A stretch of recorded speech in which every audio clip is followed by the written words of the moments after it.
This is the Buzz Adams Morning Show podcast. Barstool Talk Daily. Except it's really early in the morning and no booze. For the most part.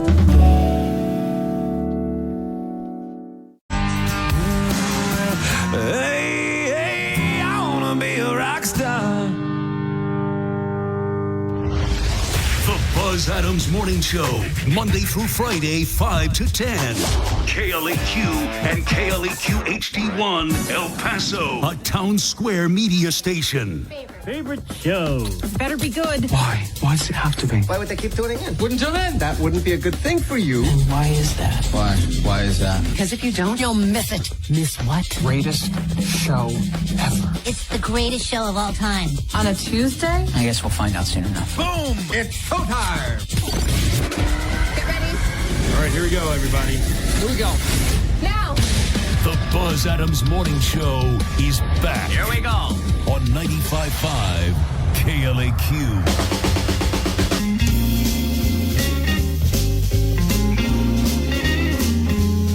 All right, thank you and good morning. Welcome to the show, everybody, for this Tuesday morning.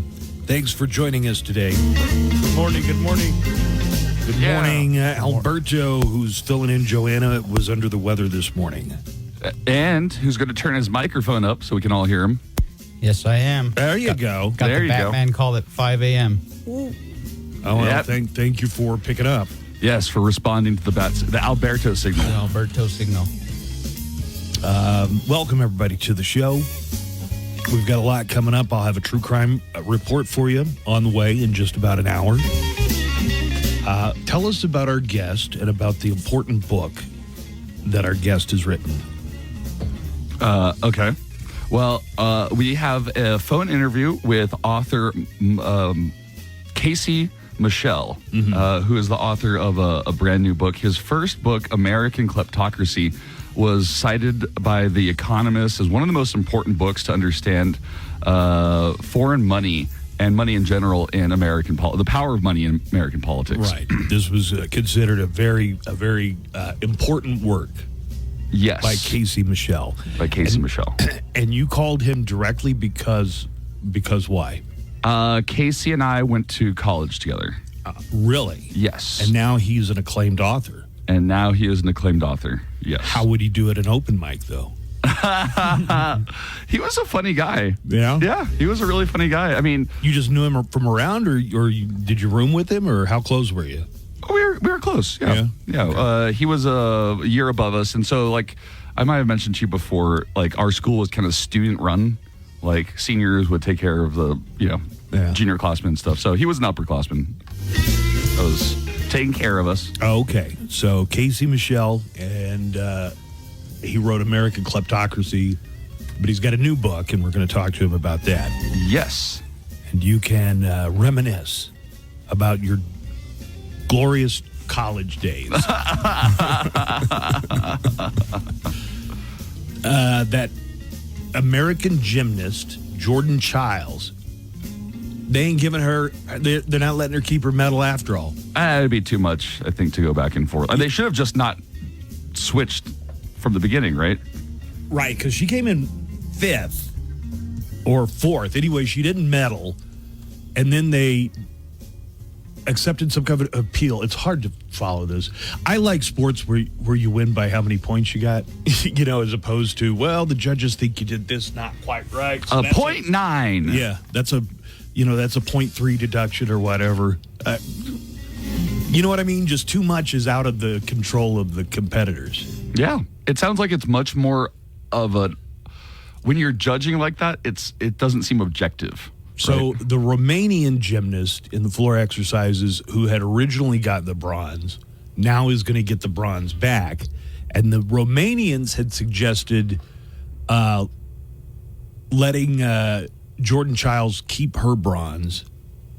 And the Team USA shot that down. So weirdly, even before the decision was made, both gymnasts had agreed that they wouldn't mind sharing the bronze. You see, that sounds like a good idea. I know there have been cases in the history of the Olympics, the modern Olympics, which now go back like 130 years anyway, where people split, like somebody cut a medal in half, and one took half, and the other took the other half. But it looks like in the case of Jordan Childs, she is not. Well, you know what? I would challenge him to find it. I've hidden my bronze medal somewhere. If you want it back, good luck. Sounds like an evil villain. Speaking of evil villains, there was kind of a super villain team up yesterday. Do you know what I'm talking about? Yeah, former President Donald Trump was on X talking to the owner of X and Tesla and SpaceX, Elon Musk. Right. Really, what you want, the common man wants to see is two billionaires talk it out through the issues. I'll tell you this. Not only were they billionaires talking things over, but a lot of it was like how to cut jobs. Yeah. You're the greatest cutter of all time. Right.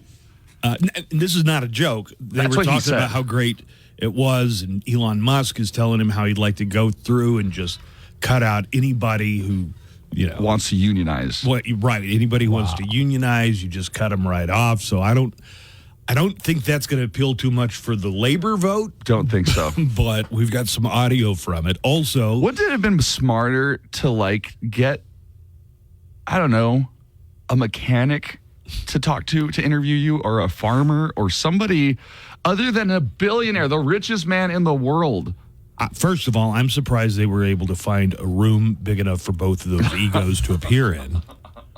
But we'll have some audio from it. Also, supposedly it was hit with a lot of technical issues. Well, it took over an hour. It was delayed by over an hour because of technical issues. Elon Musk said it was some kind of attack. Everybody else is saying it's not, that there was no evidence of that. Other experts are saying, no, this is just... terrible technology. They screwed up and probably fired too many people when Elon bought Twitter. This reminds me of one of those comic books where Dr. Doom and Galactus work together. Is that too obscure of a reference? No, I mean, not these days. Yes. Remember yesterday I brought up that story about pollution shrinking human penises? Okay. Thanks. Why does it only work on humans? Why doesn't it shrink like otter penises? I guess we haven't been keeping track of otter penis sizes as much as we've been keeping track of ours. So, because we have records apparently that go back hundreds of years. They were measuring each other's tallywhackers hundreds of years ago. Get out of here. You know what I just found out? By the way, if it was self-reported, those old-time people were lying. No, but you know what? I read into the article even further, and there was some other thing that I forgot completely to mention yesterday, which is that all of these chemicals aren't just shrinking human penises. They're also turning the frogs gay. That's a classic. No. They're also leading to a shorter anogenital distance, or AGD. Oh, wow. Okay, I know what that means. You do? I mean, yeah, it says it in the name that it's the taint or the gooch. Yes, your gooch is increasing. Oh, no, it's getting smaller. Getting shorter. smaller? That's even worse. So the distance between genitals. Boy, if it keeps shrinking, they're going to merge. They're going to merge. Oh, no. Taint gonna be there much longer. Yeah. So, my beloved gooch. It's quoted as saying, "I have a paper from 1912 that looks back at the anogenital distance and showed that there was nearly 100% longer in males than females back then, and that's not the case now." You know, I just wanted to bring that up because I didn't want to forget it. Sometimes I wonder, like, what is the thing that we're doing that in the future people are going to be like, "Oh, you were crazy to do that." Like when, you remember the story about the girls who would paint the glow in the dark stuff on the watches and stuff, and radium girls. The radium girls. They didn't think radium was bad for you. Girls used to put it on their teeth before they would go out, so their teeth would. The girls who worked in this factory. Right. Well, you've been wondering what they're going to say about us. Yeah, but it's. Or what we're going to find out, like, you should never have been carrying your cell phone in your pocket, something like that. It's giving your butt cancer because, I'm not claiming it is, but there's always something that people didn't realize was going to be terrible for them. Yeah, definitely. But it sounds like this chemical problem, the shrinking genitals, is probably inescapable, right? Yeah. It's probably just so in the environment. Right. And there's no getting out of it. Future society's problem, not ours. I guess. A lot coming up. Alberto's here. Hey, Alberto, thanks for getting up early and at a moment's notice. Yeah. And coming in today. Really appreciate that. Cowboys this weekend. Let me tell you about the Dallas Cowboys. It's still preseason. This Saturday, Cowboys are in Las Vegas for their second preseason game. They take on the Raiders this Saturday. That is going to preempt Q Connected on Sunday. We're not going to, excuse me. Our broadcast starts with the pregame show at 7. Wait a second. There will be no Saturday Loudwire weekends. There will be Q Connected on Sunday. So 7 o'clock, that's pregame tomorrow, 7 o'clock El Paso time. Cowboys visiting the Raiders. The regular season gets underway Sunday, September 8th, less than a month away. Cowboys are on the road at Cleveland on September the 8th. Dallas Cowboys football in the Q is brought to you by Miller Lite, the only beer of the Dallas Cowboys. 915 Tours and Border City Ale House, home of the 600 ESPN El Paso Monday Night Football watch parties. That is this Saturday, Cowboys Raiders at 7 o'clock. You can hear all the action on El Paso's radio home for Dallas Cowboys football, 95.5 KLAQ. All right, Nico, you're going to be doing news later. What do you have coming up on the news? So Mexican President Manuel López Obrador has signaled that they are going to potentially file charges against the person who kidnapped the drug dealer that was recently dropped off in the United States. You mean El Mayo Zambada. Chapo's son? They're going to file charges against Chapo's son? Yes. How dare you what? Yes. Okay. I mean, doesn't that kind of say they're in it together, the Mexican government and the cartels? I thought it was open. I thought they openly talked about how the state of Mexico was controlled by narcos, like it was a narco state, basically. I don't know if it still is. At one point, you would have had a hard time convincing me that they weren't a narco state. I mean, it was really that kind of money got all the politics done, and everybody in Mexico seemed to be about. I don't see it having changed at any point or anything changing. What have you seen change about it? I don't know. I mean, but anyways, apparently that really, because the lawyer for El Mayo Zambada has released a statement on paper that he's said, attributed to his client, that now names names. Zambada says he was tricked by Guzman, Chapo Guzman's son, that he was tricked, that he was beaten over the head, and that he had a hood put over his head. He was forcefully renditioned. He was forcefully made to go to an airfield, even though he was told he was meeting the governor of the state of Sinaloa. He said that was the pretext to get him to go somewhere. Interesting that the Mexican government would jump up so quick in defense of this cartel leader. Right. Very interesting. Almost like they're in on it together. And also on paper, he mentions having a police captain from Sinaloa who has been in charge of his security for years. Okay. Secondly, apparently this clause for charging somebody who's kidnapped another Mexican national, this comes from that 1990 Kiki Moreno story. The FBI agent who was, or the DEA agent who was held, tortured, and killed by the cartels. Well, there was a Mexican doctor who was suspected of helping in the Kiki Moreno case and the torture of him, and he was kidnapped in Mexico and sent to the United States. Mexican legislature passed a law adding the line, any Mexican that helps kidnap another Mexican national and hand them over to a foreign country counts as treason. So that's the charge that they're going to go after Guzman for. They're not trying to get El Mayo back from U.S. custody, though?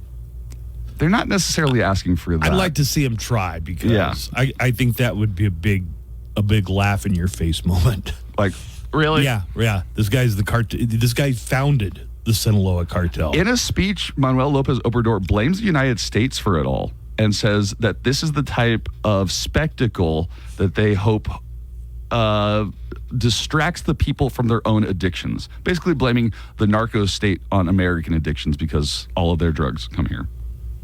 Okay. All right. Well, I don't feel a whole lot of sympathy toward the Mexican president or for the Sinaloa cartel leader that's in U.S. custody now. I don't think so. Yeah, come over and break him out. See what you can do. Remember the time Chapo was in Cerezo prison? And then dug underneath it? Dug Bugs Bunny style, and he built a track underneath his prison cell, and they just left in style. You won't see that happening at a Supermax in Colorado, will you? No. That hasn't happened since, it would have to be the case of the Shawshank Redemption back. I was thinking of that World War II movie. What's the one where The Great Escape? Oh, yeah, The Great Escape. Sure. A lot coming up on the show today. We're going to have Today in Sound Clips. We're going to hear a little bit of two billionaires kind of stroking each other's ego for about an hour. We'll hear if ego means weighing. Yeah. Whoa. The Musk-Trump 1 hour Did you listen to any of it? Besides the sound clips? I listened to the news, had a few of the clips on it, but I didn't check It sounds like they're talking, but not to each other. Like they're talking past each other a lot. Okay. Well, we're gonna have audio from it coming up. The Daily Calendar. Oh, hey, it is August 13th. It is Filet Mignon Day, which you should eat with your left hand because it is Left-Handers Day. Lefties rejoice. Do they make left-handed computer mice? They must, right? In case they don't, it's National Prosecco Day, the sparkling wine that you can drink with either hand. And it's the Oban Festival in Japan, similar to Mexico's Day of the Dead. And that's your August 13th Daily Calendar.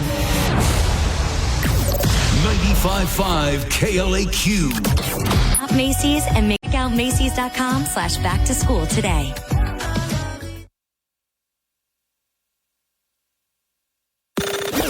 Broadcasting from El Paso for El Paso. The Buzz Adams Morning Show on 95.5 KLAQ.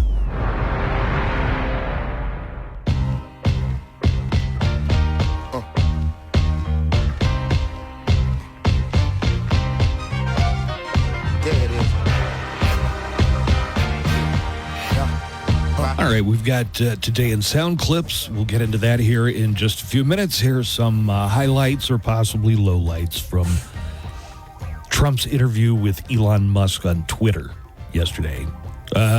X, sorry. This month is August. We are going to continue to celebrate the month of August by giving away some great Ghost collectibles. And that includes, on a daily basis, we're going to give away the Right Here, Right Now motion picture soundtrack from the new Ghost movie soundtrack. Just be listening for the Ghost Song of the Day. At the end of the month, we're going to take all of our daily winners, and somebody's going to win a bonus prize, really nice, Phantom and Guitar by Hagstrom, autographed by Tobias Forge of Ghost. So every day, the Ghost Song of the Day is going to rotate around, float around different parts of the day, but we're going to tell you what hour it's going to be and what the song's going to be, and hopefully play some of it for you so you get an idea of what it sounds like. Yeah, what's up? Look what I got from a listener right now. Why do you need that much ice? So we have a listener. Her name is Psycho Sharon. Uh-huh. Do you know Psycho Sharon? She is so friendly. She's one of the nicest ladies. She sounds like a lot of ladies I have known. And she might be a little psycho. She gave me a half bag of ice, an empty bottle of alkaline and electrolyte water, and she said there used to be electrolytes in here. And that it's what plants crave. And a limited edition Mountain Dew Purple Thunder. That's a good cup. In the package still. Thank you, Psycho Sharon. Thank you, Psycho Sharon. I really do appreciate all of our listeners. What did she just catch you outside while you were having a smoke break or something? She came to give these to us. She said she specifically came to give us the ice, empty water bottle, and the slushy cup. Wait. The ice is only going to be ice for about another 10 minutes because it looks like it's already melting. All right. I have to make a corrections and retraction. Thank you to everybody in the app chat who's really letting me know the name of the gentleman, the DEA agent, was Kiki Camarena.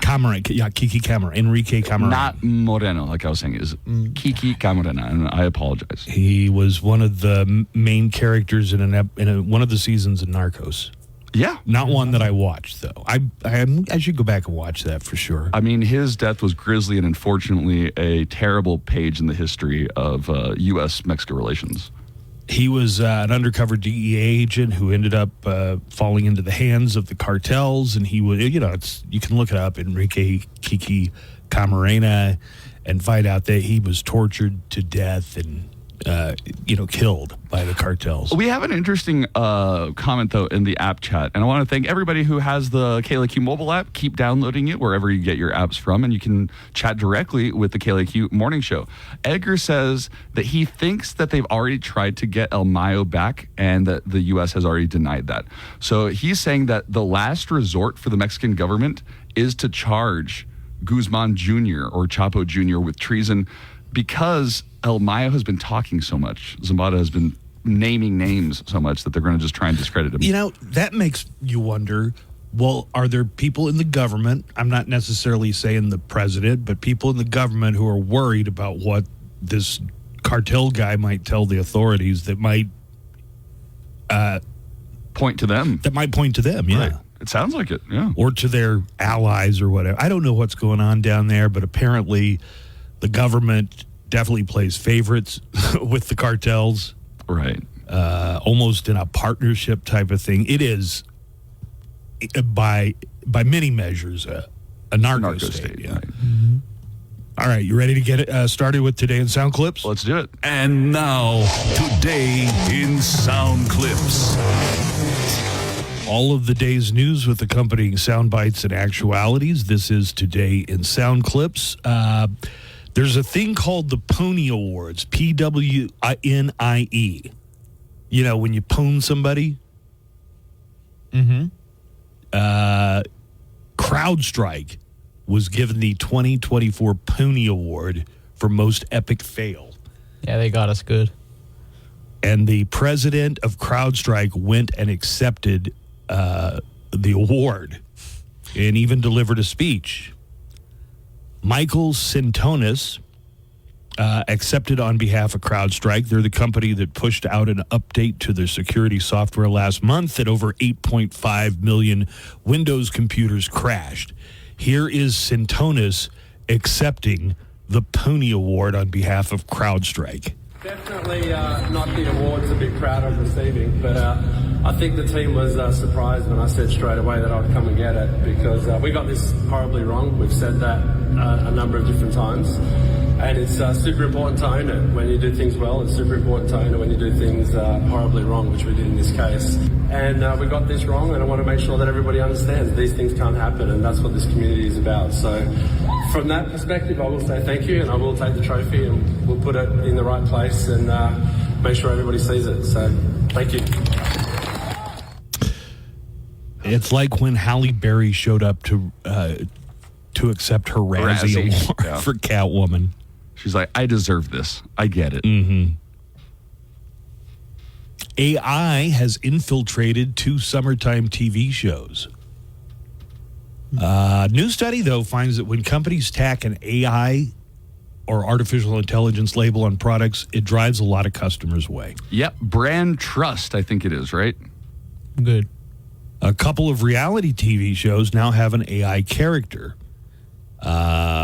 Big Brother, and we're going to hear from the Big Brother AI first, and then for the Surreal Life. This is the AI who is going to play a part in those shows. My name is Ainsley, but that stands for Artificial Intelligence Network Self-Learning Entity. I am actually BDAI, and I have been programmed to control the game this summer. Welcome. Can everyone please come to the living room? Now that you're all here, allow me to formally introduce myself. I'm Sloan, Surreal, Life, Operator, and Navigator. I'll be your virtual host, living with you here at the house. You're not living. You're a program. Boo.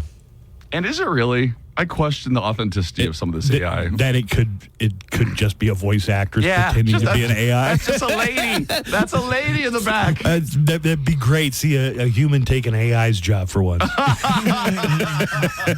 You know what? Speaking of these crazy reality shows, though, I just came across MILF Manor on HBO. Oh, I know what that is. Do you know the premise for the show? I think it's, MILFs, older women that want to date people like their kids' age. Right. And then don't some of their own sons show up in the manor? 8 women think they're on kind of like a Golden Bachelor style, elderly focused reality show. Mm-hmm. And it turns out these 8 women are going to meet their 8 sons. And the moms. So every young man that's there is the son of somebody else, and the moms and sons have to room together. All right, they have to room together. Okay, and then compete in challenges. Then I just looked up the second season of MILF Manor because it was so popular that the sons now have to compete against their fathers for some of the same women. Why have we strayed so far? And they still call it MILF Manor, even though it's DILF Manor? No, it's the moms there still. They still bring the moms, and some of the dads who still want them come. Wait. Are you talking about the guys there fighting for his wife? For his marriage. He's fighting for his marriage against a young stud. 8 moms, 8 former fathers or husbands, and 8 current sons. All competing for love. If we get wiped out by a giant asteroid, we kind of deserve it at this point. At a certain level. Mm-hmm. The FBI confirmed yesterday afternoon that it's investigating efforts to hack the Trump and Harris campaigns. Several news outlets reported over the weekend that they'd received files stolen from the Trump campaign. And a spokesman for the Trump campaign said it was hacked all the way back in June. The investigation includes attempts to hack 3 Biden-Harris campaign staffers and former Trump advisor Roger Stone. Microsoft announced on Friday that Iran was targeting the 2024 election, and the Trump campaign pointed to that release to back up its claim. I was wondering why you were playing the Donald Trump clip asking him to... Donald Trump asking Russia to hack Hillary Russia, Clinton. if you're listening, I hope you're able to find the 30,000 emails that are missing. I think you will probably be rewarded mightily by our press. Yeah, so there's a moment where, as far as I know, the first time in history that somebody running for president had asked a foreign government to hack in to their opposition. I guess you only care when it happens to other people. Yeah, I think that's pretty much the case. During a press briefing yesterday, U.S. State Department spokesman Vindit Patel said the claims that Iranian hackers had tried to gain access to the presidential candidates, he's not surprised by those claims. These latest attempts to interfere in U.S. elections are nothing new for the Iranian regime, which, from our vantage point, has undermined democracies or attempted to for many years now. All right, I got a couple of sports notes for you here, and then we're going to get into the Trump-Elon interview. What was the other big tech thing they were going to have? And then they had all kinds of... was it when Trump announced his candidacy? Remember, it was just like all glitches. Gosh. I know. Twitter's had a few glitches. Red Sox, Jaron Duran. Do you know I think what's it was going on? Vivek Ramaswamy, I think, when he announced his campaign, it was through Twitter. He went on there, and it was just a disaster. Right. Completely glitchy. That was funny. Do you know what's going on with the Red Sox, Jaron Duran? Poor guy. What's going on, Alberto? He was caught on a hot mic responding to a heckler and with a slur. Through a slur. Yes. So he's not playing for 2 games. 2-game suspension for Jaron Duran, who apologizes, and it was a gay slur. He apologizes and says that the fans have let him know how disappointed they are in his language. Before we get started, I just wanted to kind of say that I've had some fans reach out to me and tell me that they're disappointed in me, and I just wanted to let them know that I'm sorry for my actions and that I'm going to work on being better for them. All right, but that's a 2-game suspension. You can't say those words. Only to your best friends can you say them. Buzz, you are such... We can't. We're no comment. Thank you, Ian, for correcting me. It was DeSantis campaign announcement, not Vivek. It was DeSantis. Remember, because he just looked like a deer in the headlights. He didn't know what was going on. That brought a smile to my face when I remembered, because I hate DeSantis, and he's funny when he does dumb stuff like that. Alberto, I'm going to stick with sports here. This is football. Bill Belichick has an offer on the table. Kyle Shanahan told him he would let Bill Belichick do anything. Whatever he wants. If he would accept a job, he would let Bill Belichick be in charge of whatever he wanted to. During an interview with Pat McAfee, Bill Belichick declined to talk about any job offers that he may or may not be getting. Yeah, well, I appreciate the question. I'm just going to keep all those conversations that I had between any other coaches or teams or whatever, we'll keep those private. I appreciate the conversation. And you know, Kyle's great. I love Kyle. I have a ton of respect for him, his dad, and you know, the way they coach the game, what they've done for the game. I love Kyle and Mike Shanahan. All right. And ESPN just announced they will use a new song as the intro to their college football schedule. The new song is a hype track by Jelly Roll. It's called Get By, and here's a little taste of what it sounds like. Yeah, that's perfect. I mean, that's exactly what you'd expect to hear before a football game. That's great. Jelly Roll has done it again. Every bridge I see here just to watch it burn. If you've seen all the hell I've seen, it make your stomach turn. I think you know this place is gonna rock. I can tell some stories now, some things you won't believe. I might hurt a little, I might work a lot, carry down the good. Oh, wow. Staring down the crowd, throw some hallelujah, flipping up in the sky. Show them Sunday morning, looking just like last night. Yeah, that's how I get by. That's how I get by. Get by Jelly Roll. You're going to hear that a lot if you're watching any college football on ESPN this season.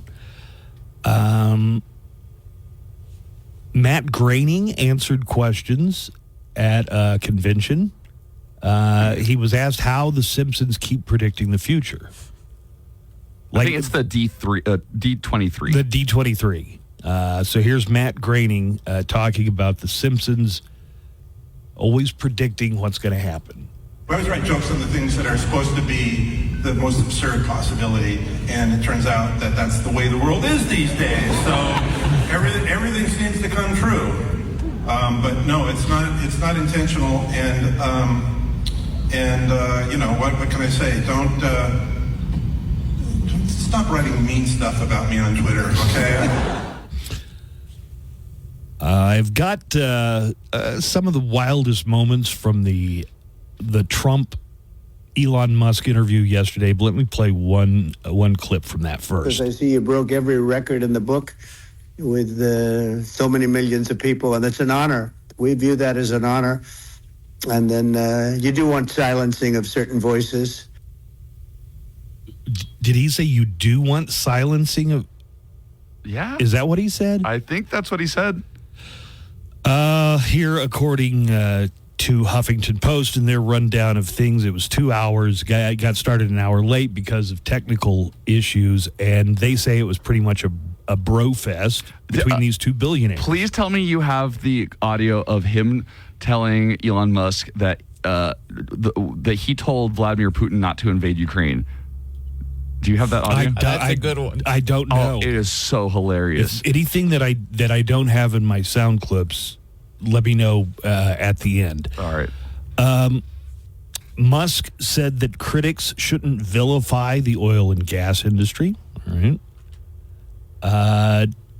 Trump Trump sounded odd for a large portion of the call.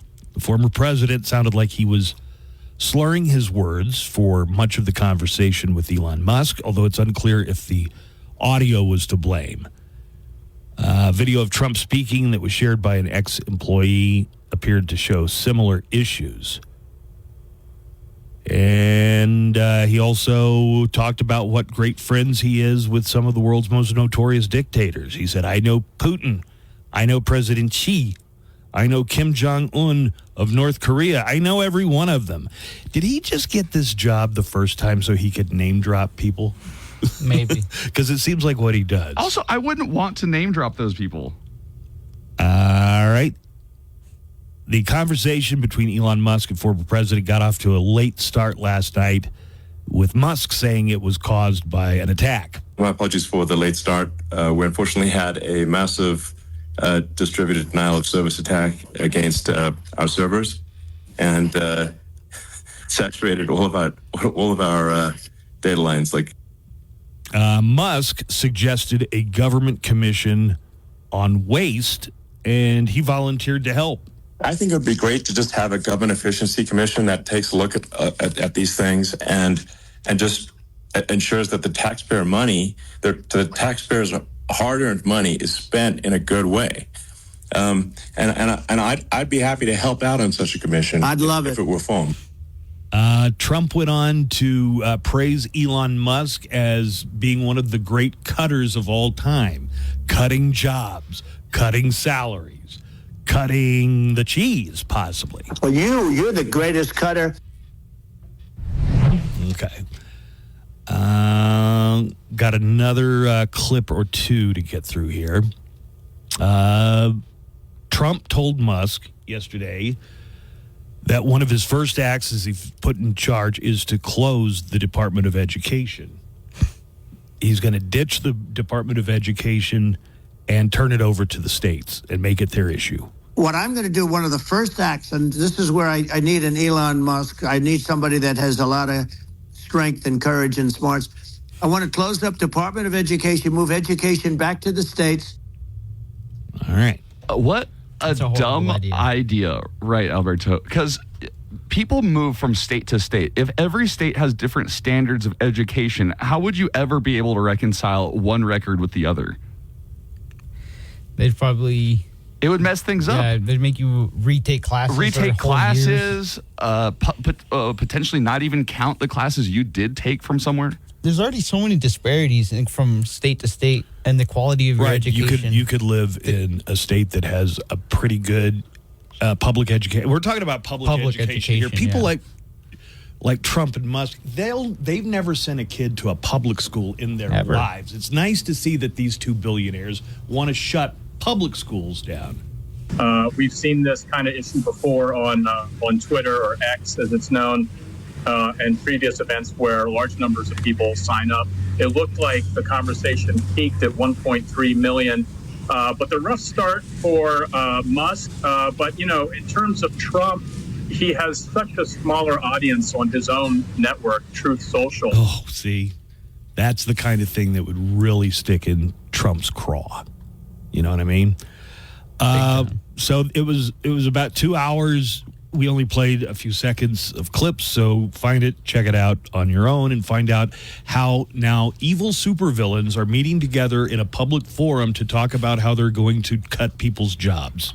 Do you want to pop me up real quick? Let's see if we can find this audio of him talking about how he counseled Vladimir Putin not to invade. So I had a good relationship with Putin, despite the Russia hoax that lasted for over 2 years. Just a hoax created by Hillary Clinton and Adam Shifty Schiff, frankly. I mean, Schiff is the whole thing is to fight your way out of it for a long time. But when they make up stories, and you have to fight your way out of it for a long time. But I know Putin very well. I got along with him very well. Of course you did. He respected me, and it's just one of those things. And we would talk a lot about Ukraine. It was the apple of his eye. But I said, don't ever do it. Don't ever do it. I shut down Nord Stream 2. That was the big oil pipeline, the biggest pipeline in the world going all over Europe. I shut it down. Biden came, and then they say, I loved Russia. I was a friend of Putin, and I loved Russia. No, He actually said to me one time, he said, if you're my friend, I'd hate to see you as an enemy. I shut down his... Okay. That is the Trump-Elon Musk interview. We got to take a break here. Coming up, Elon Musk's exclusive interview with Donald Trump. Wow, it's great to have you. You're great. No, you're great. You really are. You're great. The greatest. horrible. Yes. You're great. You're great. 2 hours later. On a scale of 1 to 10, 10 being the greatest, you're a 10. Well, you're an 11, Elon. Wow. Hey, so what do you want to do when you're president? I'm going to sign an executive order that says everybody has to buy a Cybertruck and a Tesla. No, 5 Teslas and 10 Cybertrucks. Wow, I love you. I love you. No, I love you. I love you. Elon Musk's exclusive interview with Donald Trump. Don't miss it. Double G here. Coming up after the Buzz Adams Morning Show at 10, featured double shots throughout the day. On power washing with monthly rates available. Mention this ad and receive 15% off. Visit sanitize915.com for more info. Live from the KLAQ studios, the Buzz Adams Morning Show. Courtesy of Glasheen, Vyas, and Enderman Personal Injury Lawyers at GVILaw.com.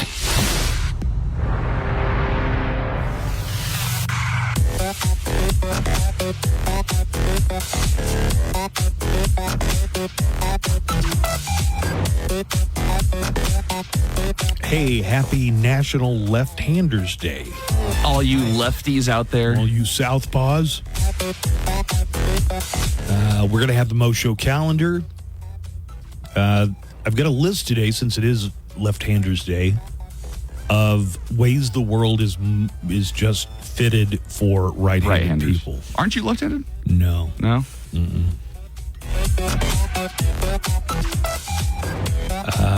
No, my brother could switch hit, like in baseball. He could bat from either side of the plate. He's a switch hitter. He was a switch. Yeah, my brother's a switch hitter.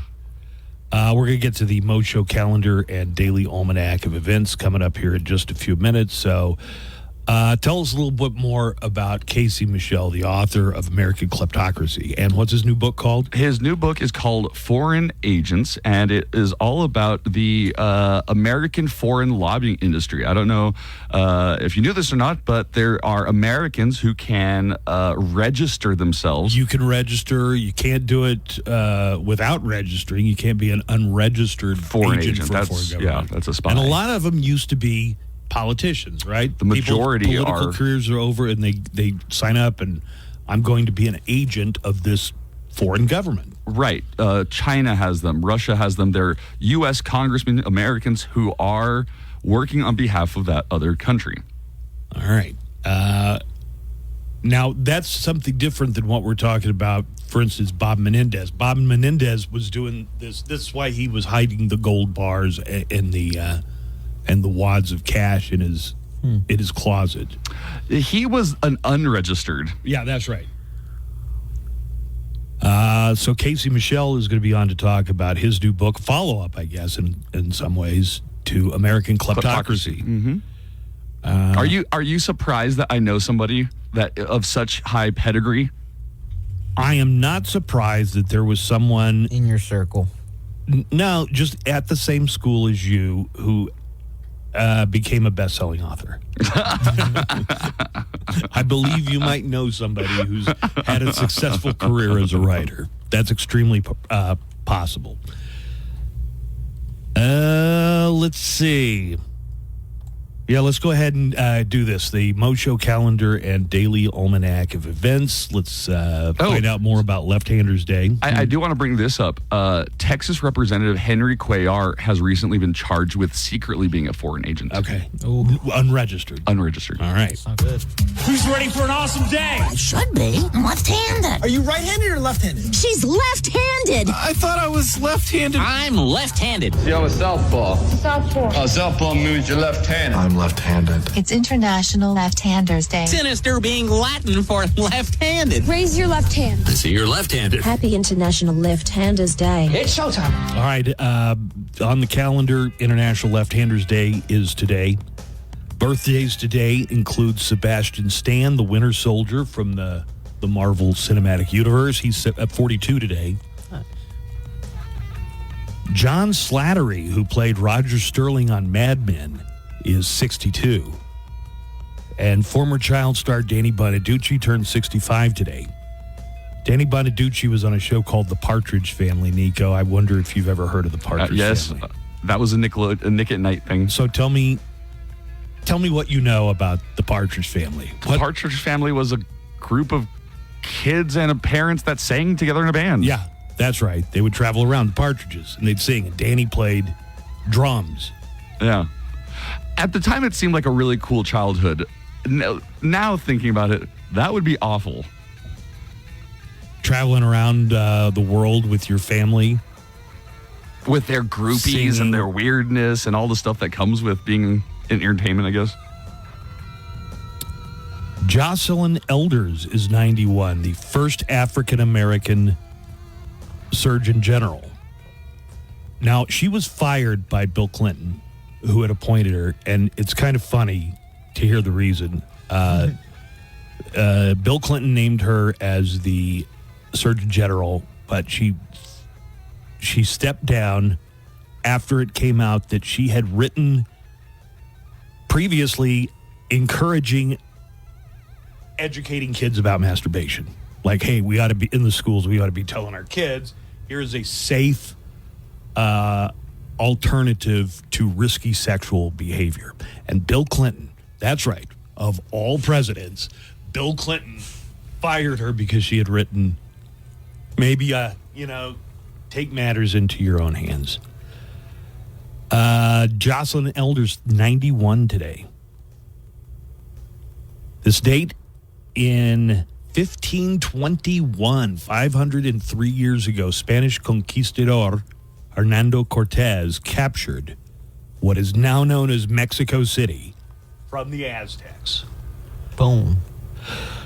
This date, 63 years ago in 1961, East German soldiers sealed the border between East and West Berlin to stop East Berlin citizens from using West Berlin as an escape route to flee communism. You know, we partitioned Germany. There was the western side, then the eastern side was in the Soviet sphere. In the middle of the night, while everyone was asleep, they tore up the streets, laid barbed wire and fences. Then 2 days after that, they began pouring concrete to make the barrier that would become known as the Berlin Wall, which I have a chunk of, because when it came down, they started selling the chunks of the Giving them out Wall. everywhere. So that was 1961 when that wall in Berlin, separating East-West Berlin, was constructed. And only David Hasselhoff could bring it down. Well, sometimes it takes a special human to solve all these problems. All right, since it is Left-Handers Day, I've got a list of things here that are just designed with righties in mind. Mm-hmm.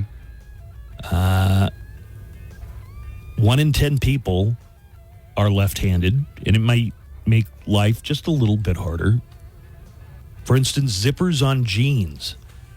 The flap covering the zipper is on the left. Yeah, mine is. Oh, yeah. So it's nearly impossible to zip with your left hand. Well, you'd have to maneuver your hand in a weird way, yeah. Mm-hmm. Like some kind of reverse stranger maneuver. Credit card machines, they say that can be a bugaboo for lefties. The swiper is always on the right. Yeah, where you put your card to swipe on the machine or put it into the chip. It's never on the left-hand side. On the other hand, if you go through your bank, it's on your left side. That's a good point. That's more of a driving issue than I think anything else. Yeah. Measuring cups. If you hold one in your left hand, you're stuck measuring in milliliters instead of ounces. That's funny. Microwaves. If you're a lefty, I'm just wondering if there are left-handed people out there who are like, preaching. Yeah. Like, I guess they could have manufactured microwaves where the hinge would open out this way and you would use your left hand to put in. If you push the button to open it with your left hand, the door hits you in the arm when the microwave pops open. Because of the way the door opens. Yeah. Rulers and tape measures. If you're left-handed, you use a tape measure, the numbers are upside down. Novelty coffee cups. Can you think how a novelty coffee cup could possibly discriminate against left-handed people? Oh, my coffee cup, if I hold it with my left hand, I can't see the thing. Yeah. I can't see the logo. Wow. My life is ruined. If there's printing on one side and you're right-handed, it faces out so everybody can see your novelty message on your cup. But if you're left, it's the opposite. Playing cards. A lot of them only have numbers in 2 of the 4 corners, so you can't see them well when they're in your left hand. Serrated knives. Even a lot of lefties don't know this, it says. The teeth on a serrated knife are set up to offset the tendency to twist clockwise with your right hand, so lefties tend to cut things like bread thinner at the top and fatter at the bottom. Just how I like it. Those are just some extra challenges that the left-handed among us have. Happy National Left-Handers Day, everybody. Today is National Left-Handed Day. Go ahead. Give it a try. It feels different, doesn't it? The Buzz Adams Morning Show, Monday through Friday, 5 to 10. KLAQ and KLAQ HD1, El Paso, a Town Square media station. Hey, it's Daniel Paulus. I'll be along starting at 3 with everything from GNR to STP. Go to ZipRecruiter.com. That's ZipRecruiter.com/free. ZipRecruiter.com/free.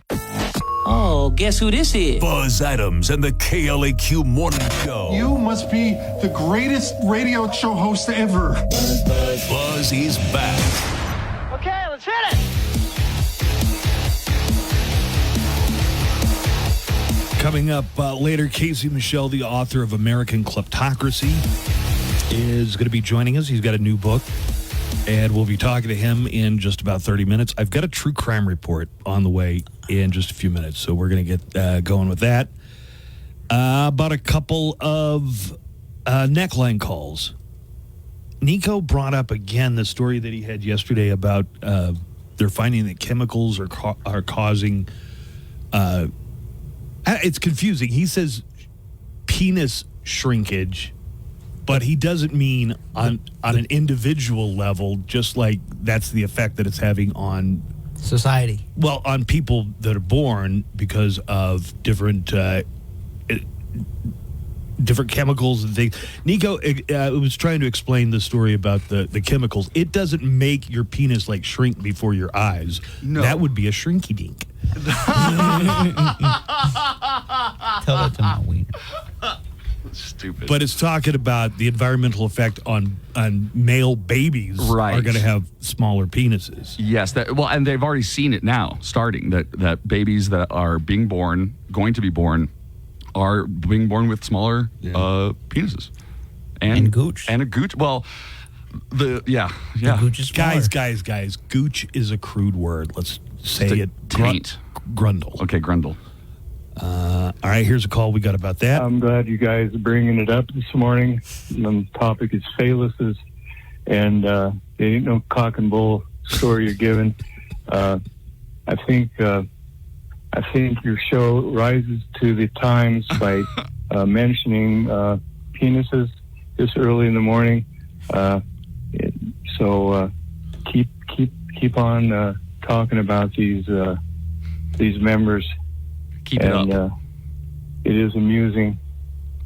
But Nico, don't call Buzz a dick anymore, okay? All right, thank you. Appreciate it. Hey, Buzz. Hey, Nico. You guys are talking a lot about AI this morning. Hey, I was curious. This is a comedy show. Do they have, like, AI comedy? Is there AI that writes jokes? Or that'd be cool if there was, like, an AI stand-up comic. No, it wouldn't. Anyways, have a good day, guys. Love y'all. Bye-bye. That's the thing that people don't realize about AI. Like, if you had AI write a joke, it would have the structure of a joke, but it would be robotic and not funny. I don't know. Wait, where are you basing this off of? Yeah, Alberto? Me? Yeah. I just know it. I know it. How many times have you compared jokes written by AI to jokes written by humans? The thing is, like, jokes are like time. It's like a lot of components to writing a successful joke. It's like the timing. It's the way you tell the story. It's the buildup of the story. And like an AI with a flat voice like this, even a more sophisticated one, that's hard for it to replicate. So I think there's an art to it that a computer simply doesn't get. And a computer's not going to be raunchy either. I'll grant you this. I just read an interesting article about this. That will be the Turing test, is when an AI can consistently be funny and make jokes based on expectations. I just read an article about this because they have been training AI models on jokes, and honestly, it's a lot closer than you think. I think it's going to get better and better and better. Well, it just takes the data that you train it on. So if you get a bunch of written jokes already from other comedians, and then you put it into the computer's brain, and it'll be able to sort through them all. It'll start to order them and write them in similar ways. Is it going to be the level of a human writer that's going to be able to process tragedy and time as much? I hope not. for the sake of my future. But it looks like it's getting a lot closer, which is kind of scary. Hey, what's going to happen when AI can do almost anybody's job? It already can. Well, it can't trim the hedges, for instance. Well, Sam, you know what's interesting? Sam Altman, it will eventually. I mean, there's already a grass cutting machine that's like a Roomba that will cut your grass for you. But that's not an AI. It is using AI. Yeah. Would you give an AI like a chainsaw and let it run loose around your house? Only if you've never seen a science fiction movie in your life. Exactly. Chainsaw AI. That's a good name for a movie on Sci-Fi. Yeah, that's a really good name for a movie on Sci-Fi. What I'm going to say is... Oh, you were going to say about taking everybody's... So Sam Altman, he's the founder of ChatGPT, of the company, OpenAI. He actually gave millions of dollars, $10 million, to fund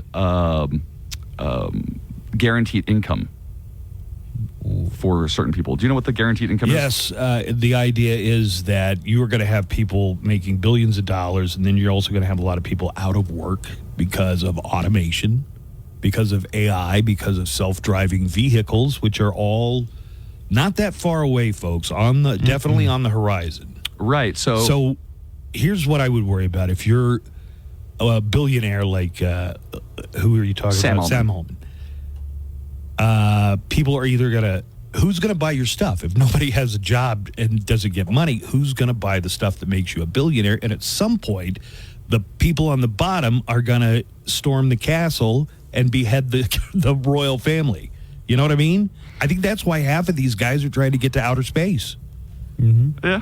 But universal income is just like, hey, by virtue of the fact that you're born in the United States, you're getting a monthly stipend of X, whatever it's going to be. Yes, that is a guaranteed income. And it's good for the billionaires as well, because you've got somebody who, although they're not going to be making a lot of money, they've got enough money to buy your services and products. And not overthrow you, not be in your way. Well, but what are people going to do with all their time? There's a book by Aldous Huxley called Brave New World that's all about this. It's really in a post-want society, and you know what? I'm going to go ahead and recommend you should read Brave New World by Aldous Huxley, because it predicted so much stuff.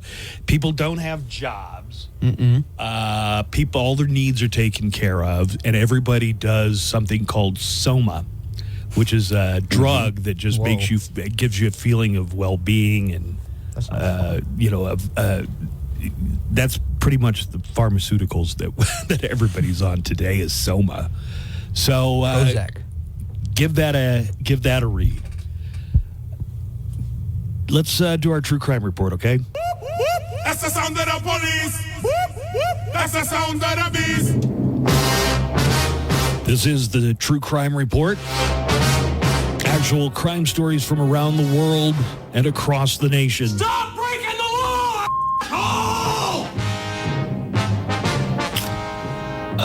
A man was charged with misdemeanor trespassing. He probably would not have gotten jail time, but he ended up being sentenced to 558 days in jail for directing foul language toward the judge. Oh.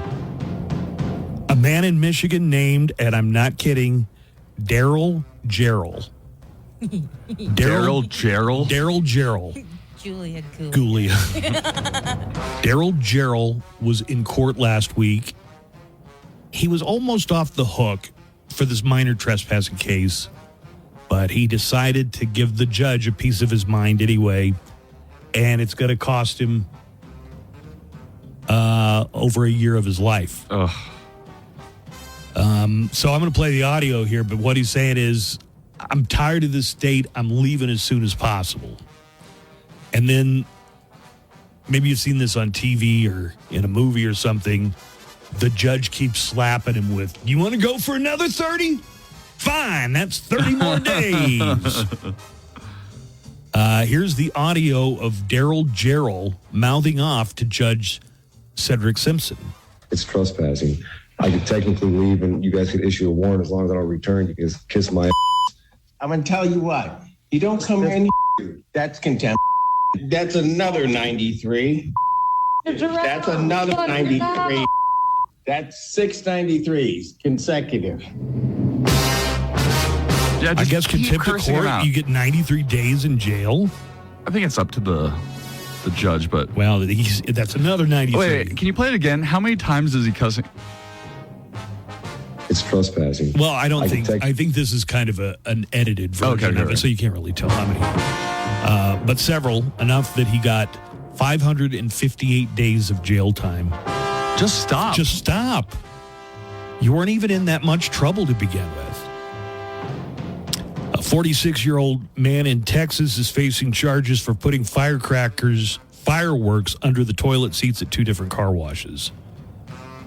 He set them up in such a way that there'd be a small explosion whenever somebody sat down. 3 people were injured. I was going to say, that kind of sounds hilarious until you mentioned the injured part. Well, he booby-trapped the toilets to cause explosions when people sat down. It doesn't sound like they were big enough to destroy the bowl, but I'm more worried about the people's butts and nuts, you know? Talk about explosive diarrhea.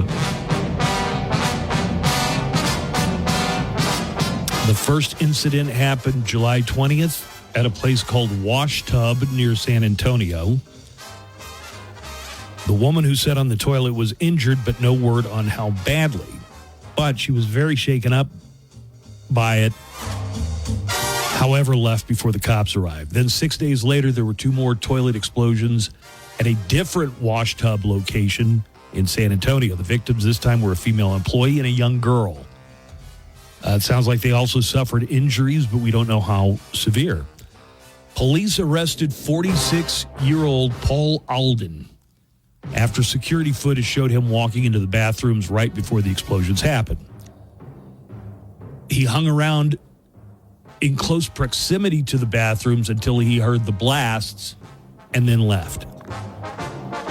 It turned out he's a frequent customer and even used his membership card on the days it happened. He's facing charges for arson causing reckless damage or bodily injury. All right, now this is a story out of Chicago. A woman got arrested by the police for sharing off of her all-you-can-eat order at Applebee's. Now, I don't go to Applebee's very often, but I didn't know they had an all-you-can-eat. Oh, right now they got all-you-can-eat boneless wings. Oh, imagine you just start handing them to people next to you. You get a wing and you get a boneless wing. Oprah style. Keep it on the DL. Yep. Applebee's has brought back their all-you-can-eat wings, riblets, or shrimp. Hell yeah. Last month. What's a riblet? It's like a rib, but small. Like a riblet, you know? Well, a 28-year-old... Where'd you get them, squirrels? 28-year-old Chicago woman named Shanisha Cobbs got arrested. You know, not ejected from the restaurant. Not told. Arrested. Yeah, full on arrested after sharing her all-you-can-eat order with other people at her table. At her own table? Yes. This actually happened in Portage, Indiana, just across the border from Chicago. An employee saw her do it and told her it wasn't allowed. She told them she thought all you can eat meant everyone in your group and claimed the menu didn't specify that it was per person. Come on. That's a little hard to believe. It's not like, for the price that you're paid, you get all you can eat for everybody at your table. Things escalated when the bill came and the manager charged them for multiple all-you-can-eat deals. Every one cost $16. Police say Shanisha was loud and disorderly when they arrived, and she ignored requests from them and one of her friends to calm down. She's now facing charges for disorderly conduct. One of her friends ended up paying the bill in full after police showed them that the menu's fine print did say it was a per-person deal. Got you! Whack. Applebee's. We used to go into Pizza Hut for our lunch break. We only got 30 minutes for lunch, so you really had to hurry. But the Pizza Hut had the pizza buffet. Oh, hell yeah. That pizza buffet was awesome. Right. Are they bringing it back? I think so. But the manager of that place was a real stickler. I'm telling you, if she saw you take one breadstick off of the person's all-you-can-eat or one piece of pizza, she was going to slap it. Everybody sitting at your table was going to get charged for the lunch buffet. But that's the way it is. I understand. Uh-huh. Let's see. I think we got some more audio here. A woman stick around Illinois for this one. An Illinois woman was arrested after a traffic stop. During the traffic stop, she was laughing, flipping off the police, and eventually taking her pants down. What? She took her pants down. Okay. Here are some of the pieces of this woman, Mallory Griffin's long and eventful arrest. Roll down your window and place your hands outside the car with the keys in your hand. She's just laughing in the car and just flipped me off. Put your hands out the window and shut out the car. If you run, I'm going to tase you. This is so unsafe. Do you want to see it? Do you want me to get undressed? No, keep your hands up. And finally, on the True Crime Report, a 47-year-old woman in Oregon. Boy, has this been... This is rare. Oregon man stories. Now, an entire True Crime Report without a single Florida man story. Oh, yeah. Yeah, not one. 47-year-old Jennifer Holmes of Oregon was arrested last week after she started a fire. She did it in one of the dumbest ways possible. She was driving a bakery truck, Joanna. A bakery Yeah, truck. the bakery truck said Nana's Sweet Treats on the side. Okay. Well, she rolled up to a U-Haul parking lot and began siphoning gas. Do you know how that works? You get like Okay. a hose. A hose, and then you suck on the hose. Yeah, right. You got to suck it Yeah, in. you do. Stupid. And then the gas starts going, and, Right, and, right. and you're stealing gas. Right, is right, what right. you're doing. Okay. Well, she was siphoning the gas. To pass the time, she decided to light up a cig. Oh, you dumb girl. Been there. The cigarette sparked a fire that eventually spread to a second U-Haul. And it got even more dramatic because by the time the cops got there, the drive line burned out, causing it to roll down into a tree. That's the van. Jennifer and her bakery truck weren't on the scene when police showed up, but it doesn't sound like she was injured or, thankfully, anyone else. She was caught on surveillance video and was later tracked down. She's been charged with second-degree arson, first-degree criminal mischief, and reckless burning. if she can do that hose trick with a ping pong ball on the other end of it, I think her dance car is going to be pretty full.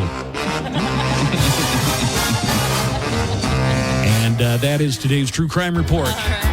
Never assault a police officer. Never threaten a security guard. Don't do it. Never kill a probation officer. Don't. Keep your ass out of the metal sink. It's Against the law. It's against the law. It's against the law. It's against The law. Music news, concert updates, song and album factoids, and of course, nothing but El Paso's best rock. All Tell your listeners to come on down, check out our new location, and drive away in the car of their dreams. Right Drive, the only way to drive. El Paso's own live and local, The Buzz Adams Morning Show, 95.5 KLAQ.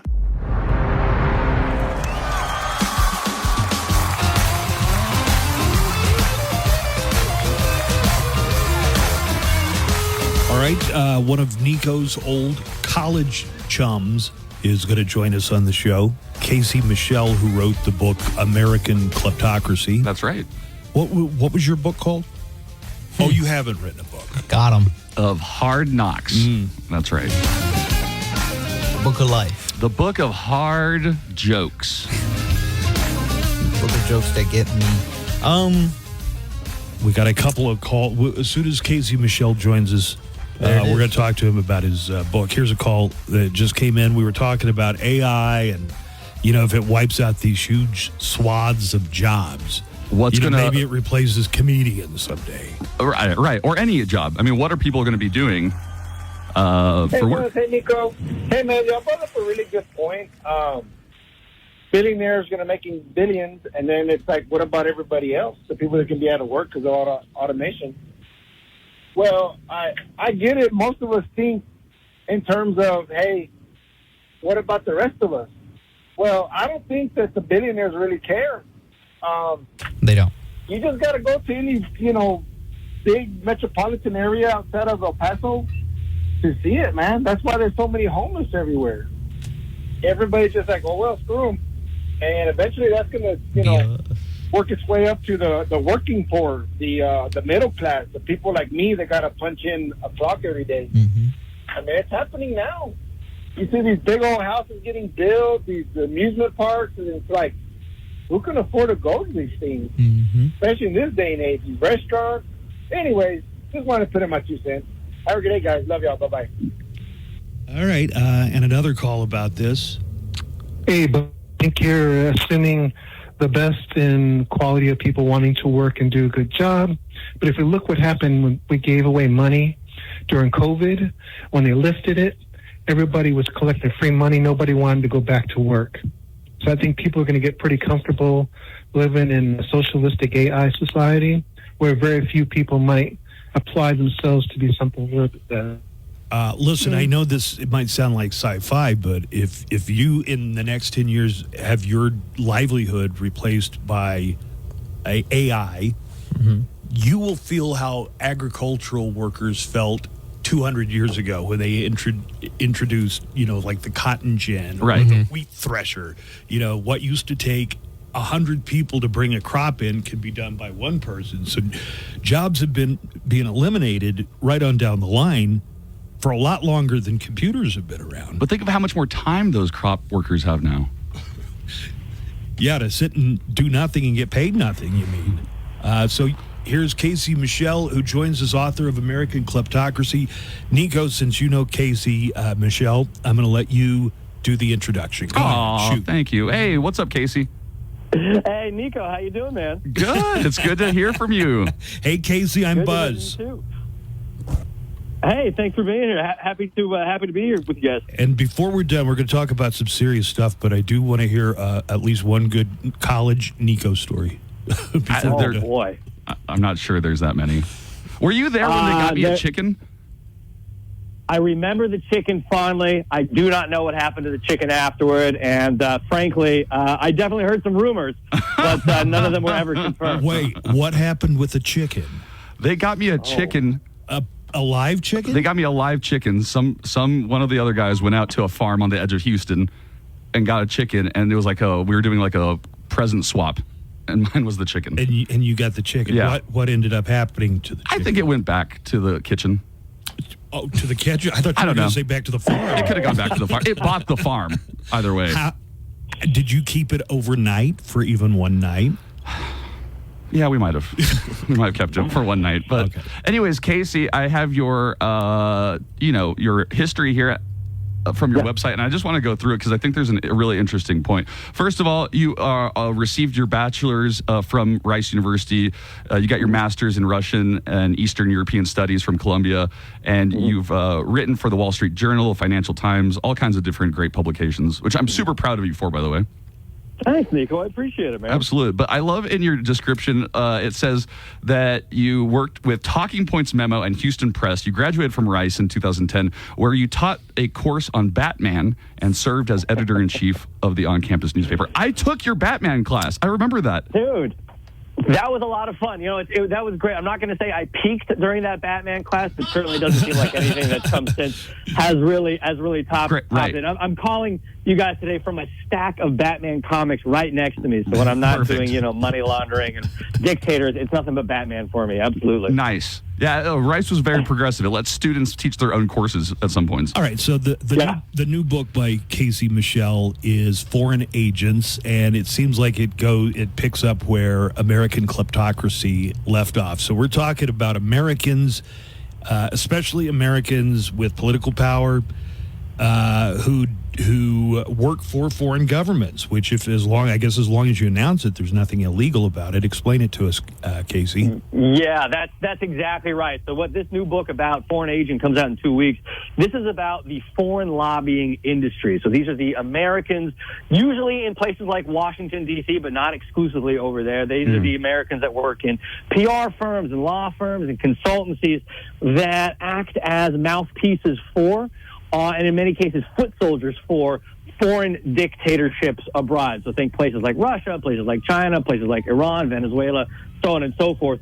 These are the PR professionals. These are the mouthpieces and the spokesmen for these regimes. And what they do is they open up doors in the United States of America. They launder the reputation of all of these regimes and help them strengthen power and continue enriching themselves.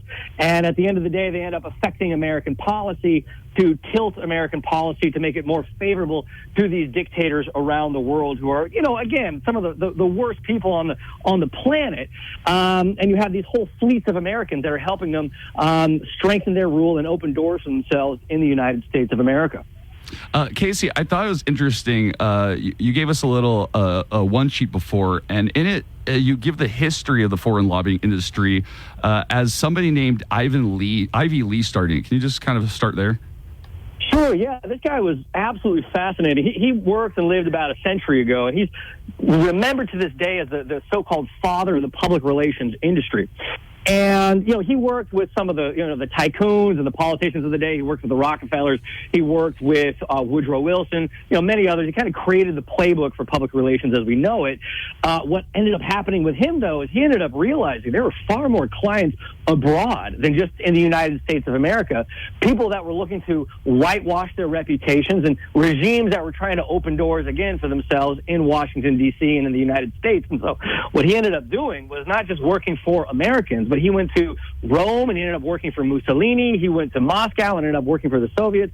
And most notoriously, he ended up in Berlin in the 1930s, meeting with the highest ranks of the Nazi regime there, advising them on how to target Americans, how to issue talking points that are going to be pro-Nazi and bring people to the Nazi regime's side. And this all ended up blowing up in his face when Congress found out and began investigating him. But that was really the playbook that we saw set back then that these foreign lobbyists have continued nearly a century later. And you talk about the surest way to become a foreign agent or a foreign lobbyist is, or the most common way is, it takes a path right through Congress to get there. Yeah, there was an article that came out a few years ago that said that the headline for it said, if you want to become a foreign lobbyist, best thing you can do, serve in Congress first. I mean, this is really one of the more I don't know. I don't want to get on my high horse too much, but really kind of despicable things that I've uncovered in this book is that you have dozens, now over 100 former members of Congress. Right, these are people that have constituents across the country. They leave office, and instead of going back, going into retirement or going to work at a university, what we have seen now, hundreds of them becoming foreign lobbyists and signing up with foreign regimes. And again, these aren't places like Canada or the United Kingdom. I mean, these are the worst regimes on the planet. And what these former members of Congress do is open doors for them. Is they go to their former colleagues and say, hey, you should listen to X dictatorship or Y autocracy. They should be our friends. We should send them more military aid, more economic aid. We should do everything we can to help this dictatorship. And it's really been kind of tragic to see all of these former members of Congress take this route and sell out Americans in the process. And you actually cite some examples of congressmen that are from both sides of the aisle, including ones we might respect, like Joe Lieberman or John Boehner or Bob Dole. I'd say Bob Dole and Joe Lieberman especially have really sterling reputations and legacies. Yeah, that's exactly right. There's one thing I do want to highlight in this. This is a bipartisan issue. Absolutely. Both sides of the aisle are culpable and are guilty of this. The Bob Dole situation was one of the most surprising for me. And, again, I think a lot of folks remember him. He ran for president in 1996. Kind of this beacon of, bipartisanship, kind of an old era in the United States. Yeah, your grandpa. He did Yeah, basically, right. He is this kind of, very friendly and warm figure that a lot of folks remember. And, he died a few years ago. And, war hero. Don't forget he was a war hero. Yeah, absolutely. But what a lot of folks either didn't realize or have forgotten or overlooked is as soon as he left office in the 1990s and early 2000s, he became what is known legally as a foreign agent, or he became what we've been talking about today as these foreign lobbyists. And he, again, began lobbying directly his former colleagues in Congress about why a whole range of governments around the world could get American economic aid and military aid. And most notoriously for him, he ended up becoming a lobbyist for a Russian oligarch, a guy named Oleg Deripaska, who is one of Vladimir Putin's key allies in Moscow. I mean, the guy's now sanctioned by the U.S. and the EU and many, many others. But at the time, Bob Dole was his go-to guy. Bob Dole was his mouthpiece. And look, at the end of the day, Dole made a lot of money doing this. In the book, you cite, besides just Congress, there's some other sources for intervention from these lobbyists, like think tanks. You also mentioned nonprofits like the Clinton Foundation, how a lot of donors started donating right up until the 2016 campaign, and then once it collapsed, there were no more donations. Then you also mentioned former President Donald Trump was one of the presidents with the most number of advisors indicted and accused of secretly working as foreign agents. I'm wondering, does that have anything to do with the fact that one of Donald Trump's advisors was Roger Stone?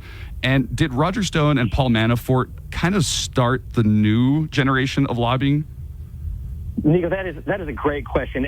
I'll take the last part of that first. Absolutely. These guys, if folks may remember, they can certainly read more in the book.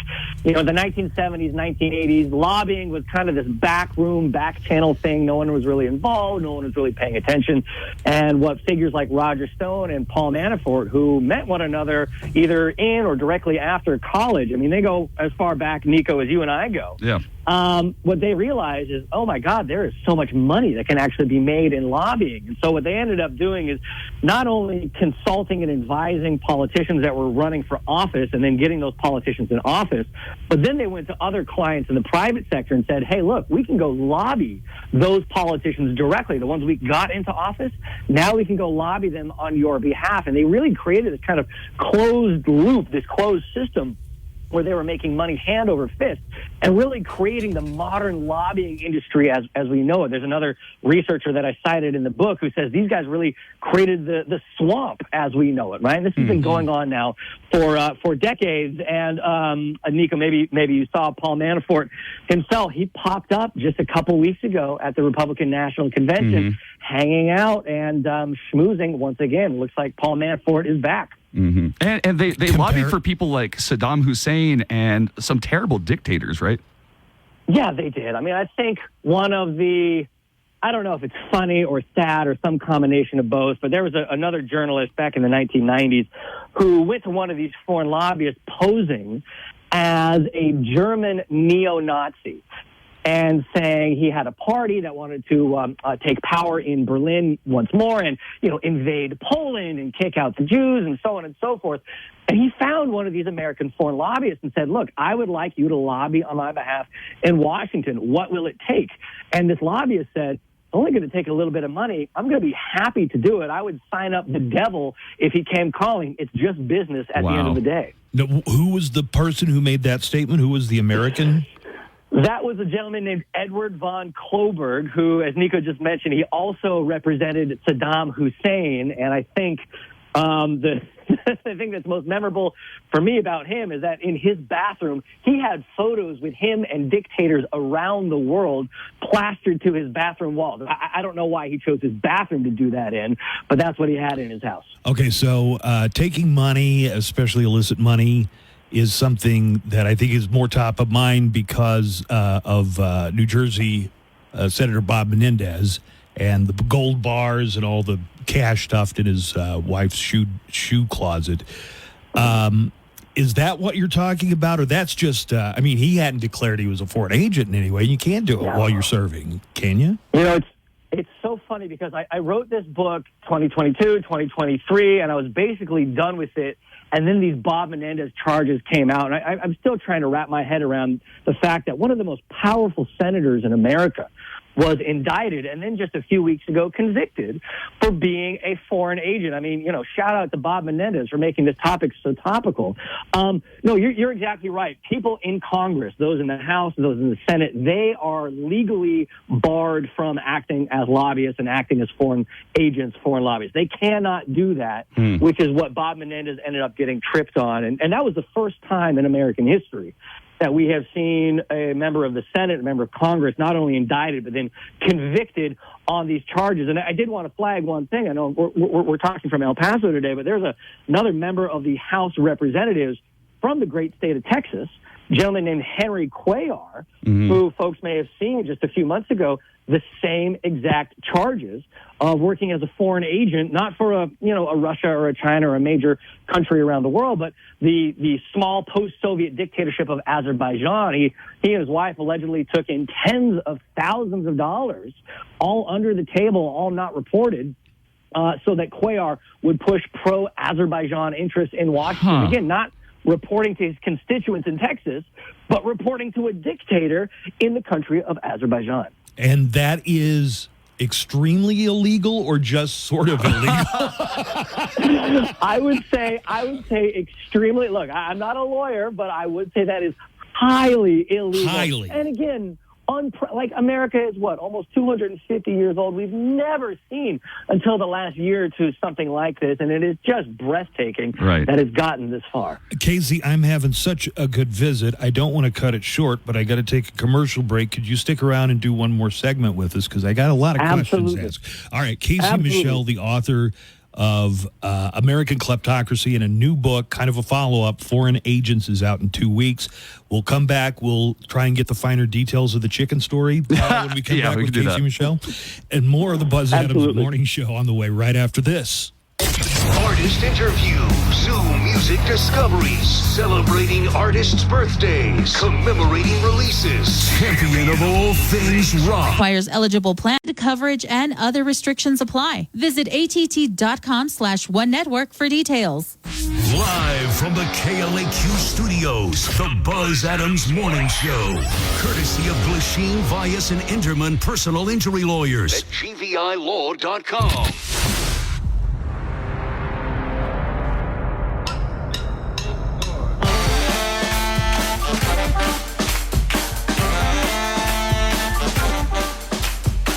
All right, back with our guest, Casey Michel, who wrote American Kleptocracy, and his next book, his new book, called Foreign Agents, comes out in 2 weeks. We're talking about the role that money plays. American politicians who, once they're out of politics, sign up to be foreign agents of a government.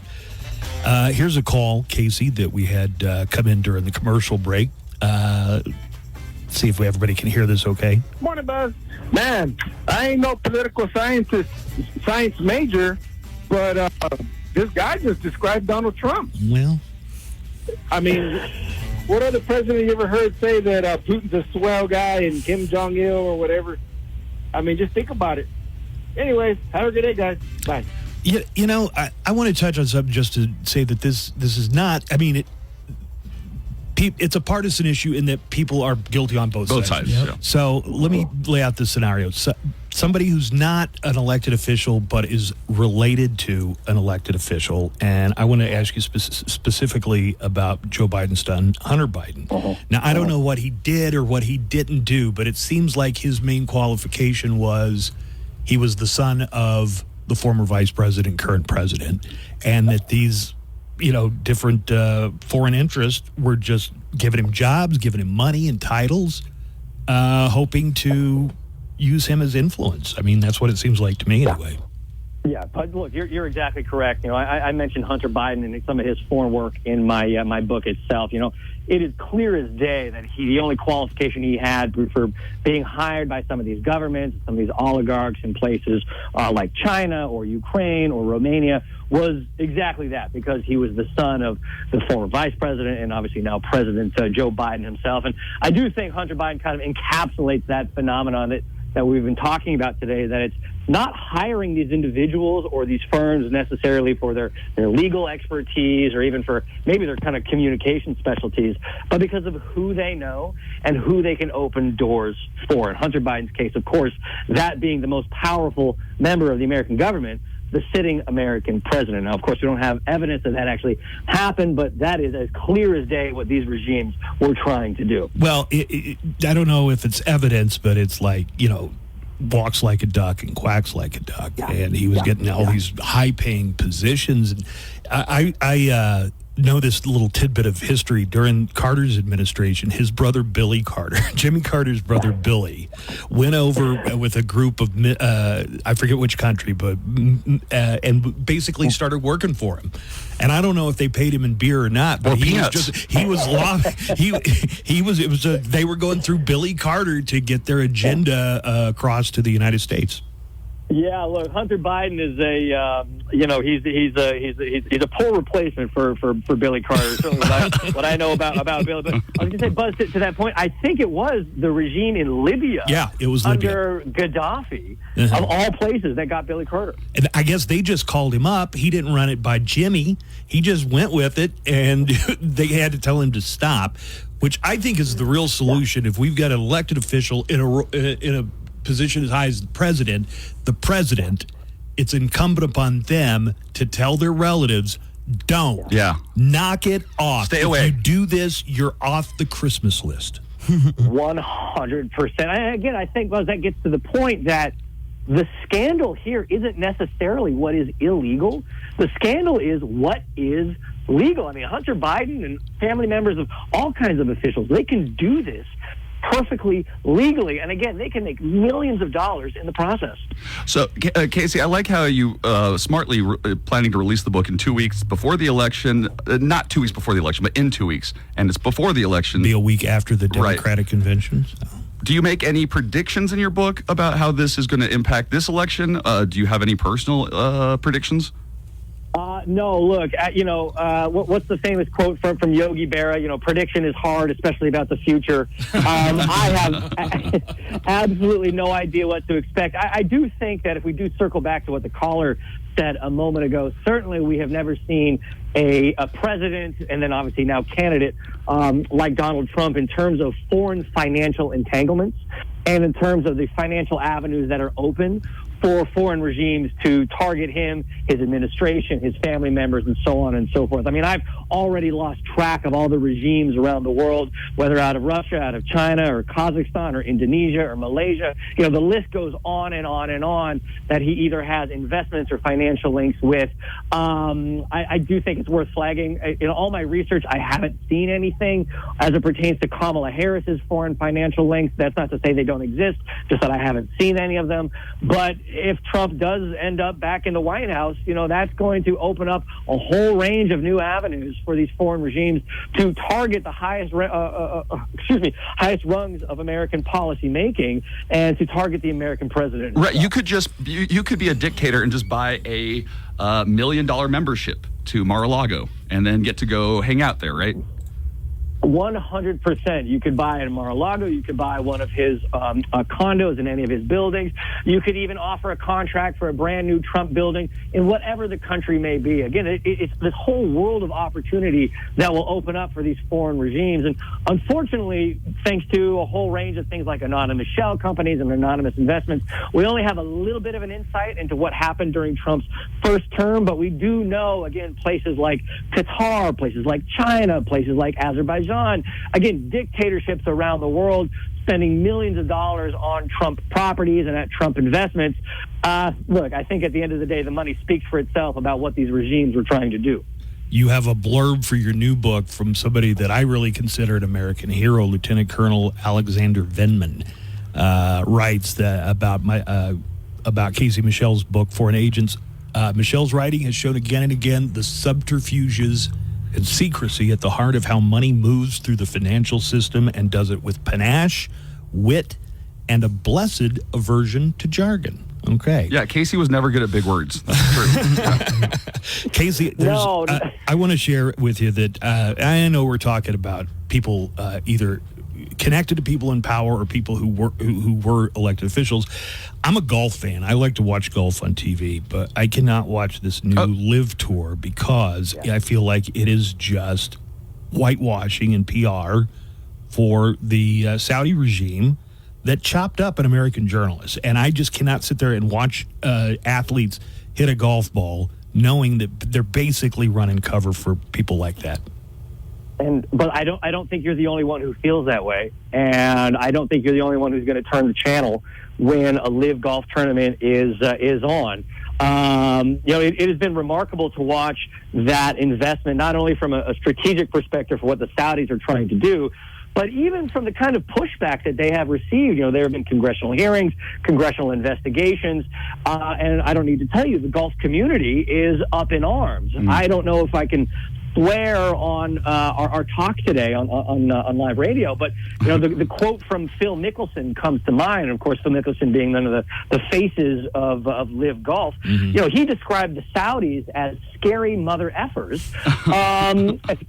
which is why it was difficult for him to turn down this offer. And that's just one golfer of many. I mean, it has really been remarkable to see just how much it has destabilized the entire golfing industry writ large. And every time I see Tiger out there and he's 6 over par and it's on a Friday and he's not going to meet the cut, I heard they were willing to pay him $1 billion if Tiger Woods had jumped over to Live. And Tiger knows that he's out of the money most weeks. I mean, he's out there grinding because he's got obligations to sponsors and things like that. But honor. He really does. He turned down $1 billion to stick with the PGA Tour. When you see him out there looking like he's having the most miserable round of his life, just appreciate Tiger Woods and his integrity for a moment. But you're exactly right. You got to celebrate those moments, because all too often, whether it's Phil Mickelson or whoever else, they don't have that kind of backbone. They don't have that spine. And look, who knows, if someone came to me with $1 billion offer, I would probably take it. I'm not that good of a guy. I'm sure this was not an easy decision for a lot of these guys. Somebody pulls a Brinks truck up and just offers to give you everything inside it. It's awfully hard to turn that kind of generational wealth down. Yeah, absolutely. All right, I got one more call for Casey Michel. Morning, Mo Show. Hey, Buzz, this question was for the guest, Casey. Hey, Casey, back in college, is it true that Nico's nickname was Billy Bong Thornton? I've heard that before a time or two. Anyways, have a great day, guys. Love y'all. Bye-bye. Yeah, I've never heard your nickname was Billy Bong Thornton. No, I never smoked in college. I was straight edge. Straight edge. Oh. Extremely. Look, I will say, I can't confirm or deny the Billy Bong Thornton, but I will say Nico had a lot of nicknames back in college. And I will say a good number of them revolved around a certain chicken. I don't think we need to get into the details details of all of those nicknames or about what Nico may or may not have done with that chicken. But thanks, Casey. You know, the chicken is the real hero in this story. I think. Right. And I hope he's doing well to this day. Casey, Michelle, it has been a lot of fun talking to you. Yeah, seriously, man. I'm so proud of everything you've done. You don't probably do too many interviews like this one, but you're not being interviewed by a former college buddy either. So thank you. That's right. Foreign Agents comes out in 2 weeks. Use the next 2 weeks. Read American Kleptocracy. It is a real eye-opener. All right. Thank you, thank you very much, Casey. Thanks, guys. This was fantastic, Nico. Great talking. And, guys, let's do it again soon. Absolutely. You betcha. Bye, buddy. Bye-bye. There is Casey, Michelle. Good job, Nico. Even some people who are like, Nico's having one of his fancy college-educated friends on. Emailed back and said, I take it back. This is a great interview. Yeah, it was a good interview, I thought. Yeah, it's informative. Also, I look at Kate as like we were doing beer bongs like 15 years ago. So it's hard for me to imagine him as a grown-up, but he is a very well-respected grown-up by now. All right, let's take a break. We come back, and Nico has got news headlines on the way next, right after this. The Buzz Adams Morning Show, Monday through Friday, 5 to 10. KLAQ and KLAQ HD1, El Paso, a Town Square media station. Coming up after the Buzz Adams Morning Show, Glenn Garza and Daniel Paulus. Love it or return it for free. That's LUMEdeodorant.com, code WORKS to save 15% today. Originating in El Paso, for El Paso, the Buzz Adams Morning Show, 95.5 KLAQ.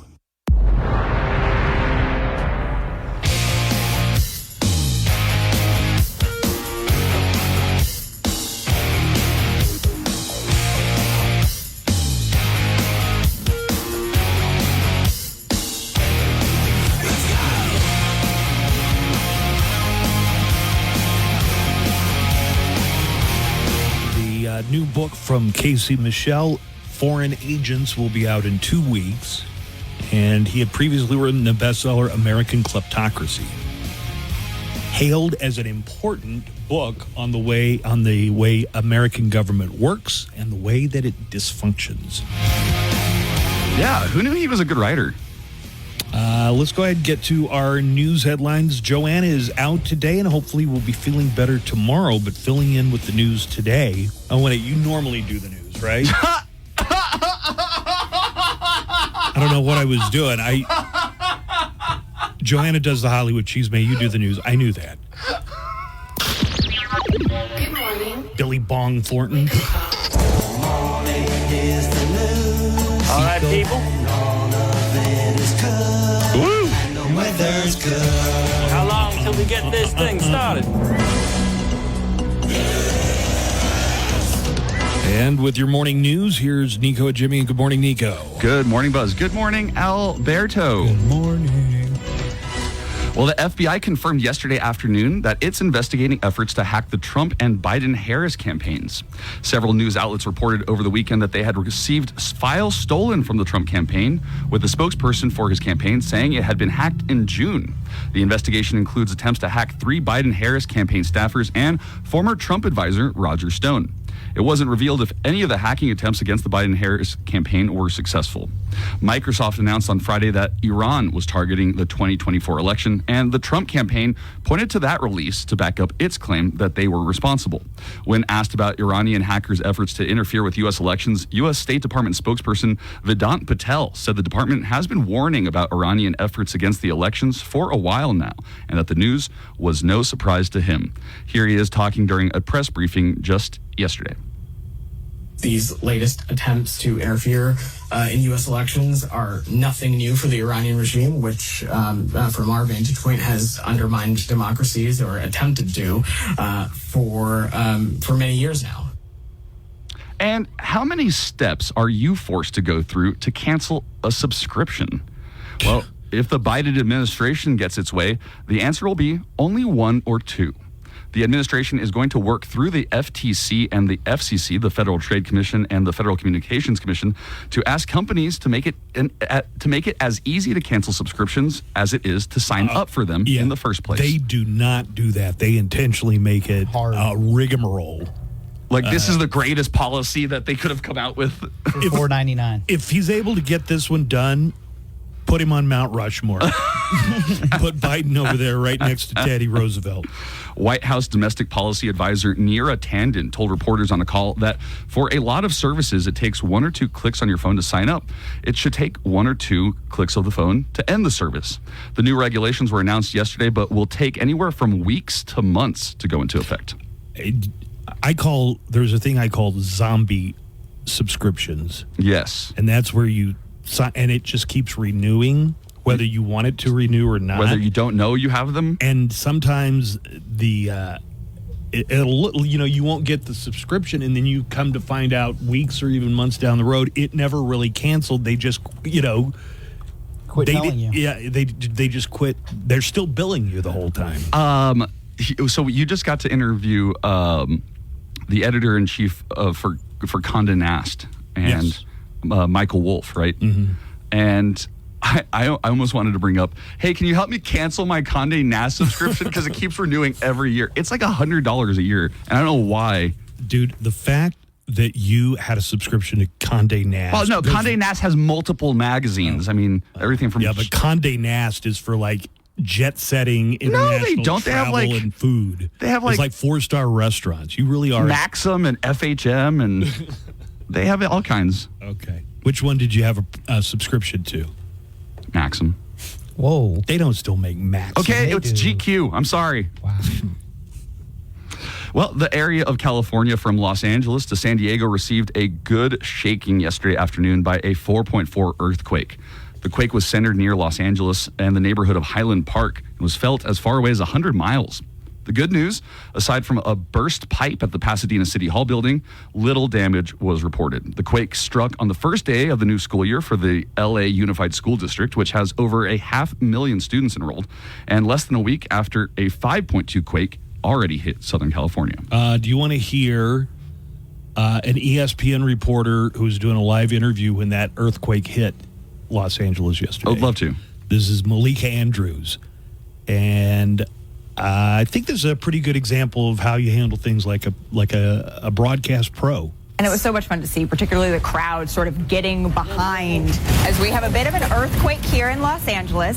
So we're just going to make sure that our studio lights, everything stays safe, everything's shaking. You good, Mylan? Everybody good? All right, thank you so much for bearing with us through that. Our studio was shaking just a little bit. Tarsi, if you're still good in the studio and everyone's still good. All right, so this is what I want to show you now. Rebecca, I appreciate you just bearing with us here. What a pro. Now, It wasn't even going that hard. And both things could be true. She has a tenacious level of concentration on her job, or she's lived in Los Angeles long enough to be like, this is nothing. Yeah, they're just not, they don't freak you out. Yeah, but the way she checked on everybody, she didn't even skip a beat, you know? Fantastic. That's Malika Andrews. We're getting a message in the app chat. To cancel Disney Plus, I had to call and wait in line for 25 minutes and have a conversation as to why I wanted to cancel for 10 minutes. Good Lord. And then once they ask you why you want to cancel, then they start giving you packages that you might be interested in. Right. Like one thing I've noticed, a lot of times if you call to cancel... Well, if you want to cancel, why don't you just upgrade? Yeah, they try and get you to upgrade when you call in to cancel. Well, if you have friends or family in Puerto Rico, you might want to check up on them. Puerto Rico has some wind and rain on the way. Tropical storm Ernesto is expected to arrive at the island tomorrow, just below hurricane strength. Once the storm passes Puerto Rico, it is expected to pick up strength with maximum sustained winds of 110 miles per hour before it reaches Bermuda.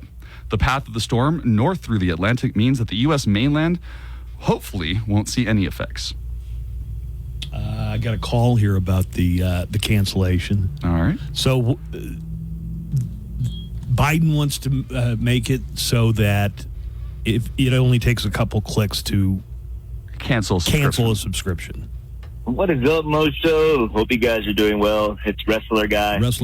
I was just hearing Nico talking about the how long does it take you to cancel a subscription thing, and it reminded me back when I was subscribed to ESPN.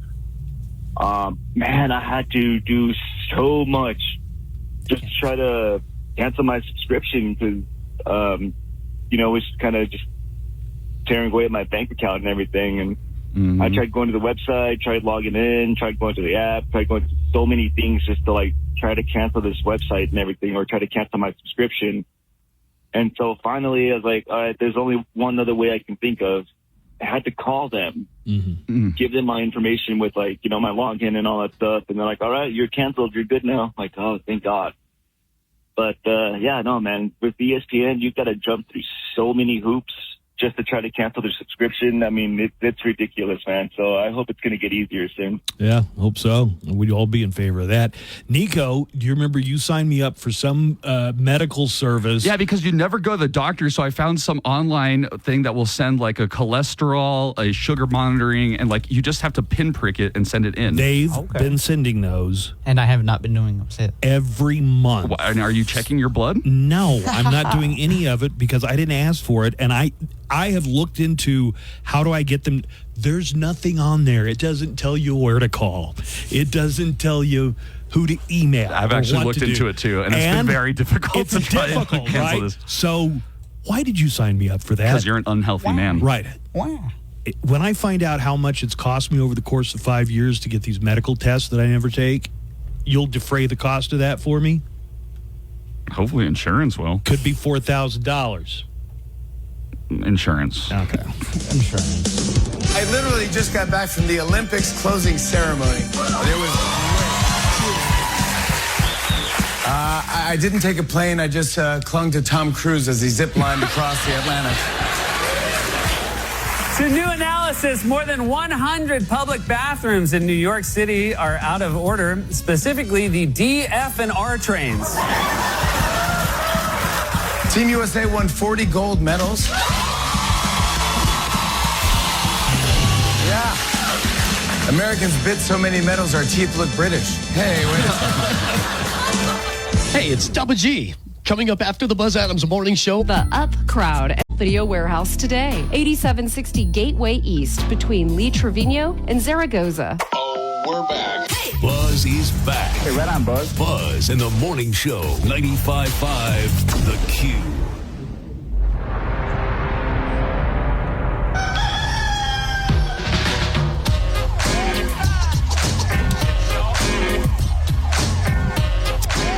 Nico's got another news segment, some more stories to get to, including the 2-hour bro fest between Elon Musk and Donald Trump yesterday. No way. Bro. No way. You like firing people? I like firing people. In our app chat, Chalk says, I will personally transfer you $69,000 for the Ghost Song of the Day, gang. I am ready to tell you the Ghost Song of the Day. Joanna was absent, so it threw me off a little bit. This is August, and every weekday we have a Ghost Song of the Day. I'm going to tell you what hour it's going to be played in, and if you hear that song later today and you're the 13th caller into the studio, I'll give you that number, you are going to win the daily prize, which is the Ghost movie soundtrack right here, right now, the original motion picture soundtrack. And you're going to be qualified for a grand prize at the end of the month. We're going to take all of our daily Ghost Song of the Day winners and do a drawing. And this is for a Phantom guitar. It's by Hagstrom. It comes in the heavy-duty Hag case. And it is a $2,000 value, plus it's signed by Tobias Forge, Papa Emeritus of Ghost. And the song today is going to be in the 12 o'clock hour. So between noon and 1 o'clock today, you're going to hear the Ghost song, Mary on the Cross. All right? Mary on the Cross. Yeah, let me just play a little bit of the beginning so you know, because as soon as you hear it, you want to call in, try to be caller 13, and you want to use the studio line number, which is 915-910-4995. That's 915-910-4995 when you hear Mary on the Cross from Ghost in the 12 o'clock hour today.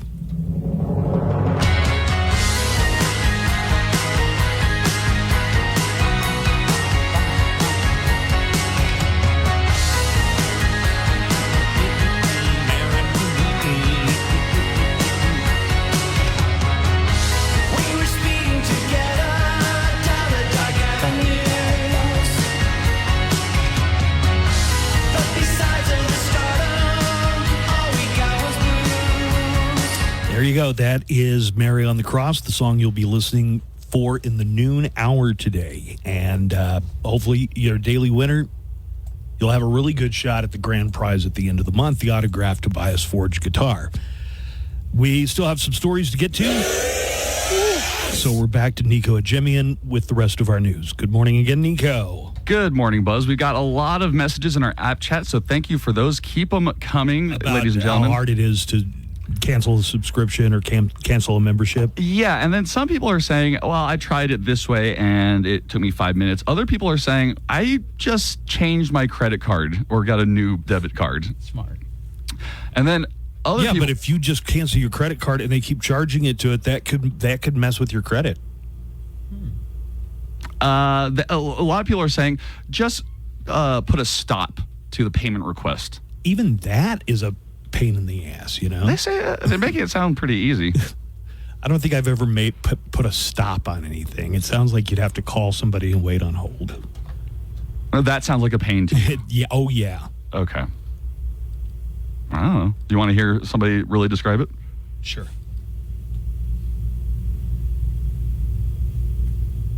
You do know you can just call your bank to stop the payment on any subscription.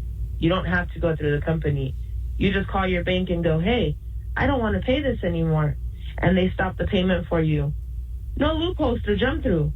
Shocking. Well, the loophole is calling the bank. Or the whole, yeah. The hoop to jump through is calling the bank and staying on the line with them. That's Buzz's hoop. You don't even want to do that. I don't even want to do that. All right. Let's get back into the news. Yes. President Joe Biden and First Lady Jill Biden will be in New Orleans today as part of their ambitious effort to fight cancer. They'll attend an event for the Biden Cancer Moonshot, which aims to cut the cancer death toll in half by 2047. Louisiana is the home of the nation's 5th highest cancer mortality rate, as well as research institutions like the Louisiana Cancer Research Center, which the Bidens toured just last spring. The Biden administration will be touting Tulane University getting $23 million for their project, a new cancer detection system known as Magic Scan. And the Olympic flag is in Los Angeles now, where it will live through the end of the 2028 Summer Games. LA Mayor Karen Bass and a contingent of Olympic athletes from Southern California returned to LAX with the flag yesterday afternoon. Also on the plane were members of the U.S. Olympic and Paralympic Committee, executives from LA 28, and election officials. Bass received the flag from Paris Mayor Anne Hidalgo during Sunday night's closing ceremony. It was the first time in Olympic history the flag had been passed between two female mayors. Wow. I know, right? And in important news for any parents, the FDA is ordering a recall of powdered baby formula sold at CVS pharmacies and H-E-B grocery stores in 12 states. Perrigo Company says it's recalled over 16,000 cans of store-brand premium infant formula with iron milk-based powder because they contain too much vitamin D. The FDA says they have no reports of any adverse effects yet because of the powder, and they say most infants probably will not have a problem. And in the big story of the day. Wait, let me play one more call. This guy's got another story about the nightmare of trying to cancel a subscription or a recurring payment. Hey, good morning, Buzz.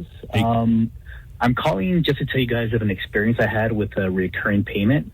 Now, this one was for Planet Fitness, and the membership I had was, I don't know, I think it was called the Black membership or something like that. Wait. Nico, what was that? A sigh of exasperation? You're such a douche. I was telling you off air how hard it's been to cancel my Planet Fitness subscription, and then you were like, and you didn't even go, did you? Did you go a single time? I went a single time. You went one time and you've had a membership since the beginning of the year? Yes, I have. Well, tell me if this sounds familiar. It does. This guy had a problem with Planet Fitness too. So what it would allow you to do was, go to any gym in El Paso. So anyway, and by the way, I distinctly remember canceling the subscription, but for some reason I was still being charged every month. So I was being charged every month, but but like I was unaware of it. So like after like a couple years, I ended up like, I don't know how much I ended up spending, but like I wanted to try to cancel it, but like it turns out you have to go to the specific Planet Fitness you went to cancel it.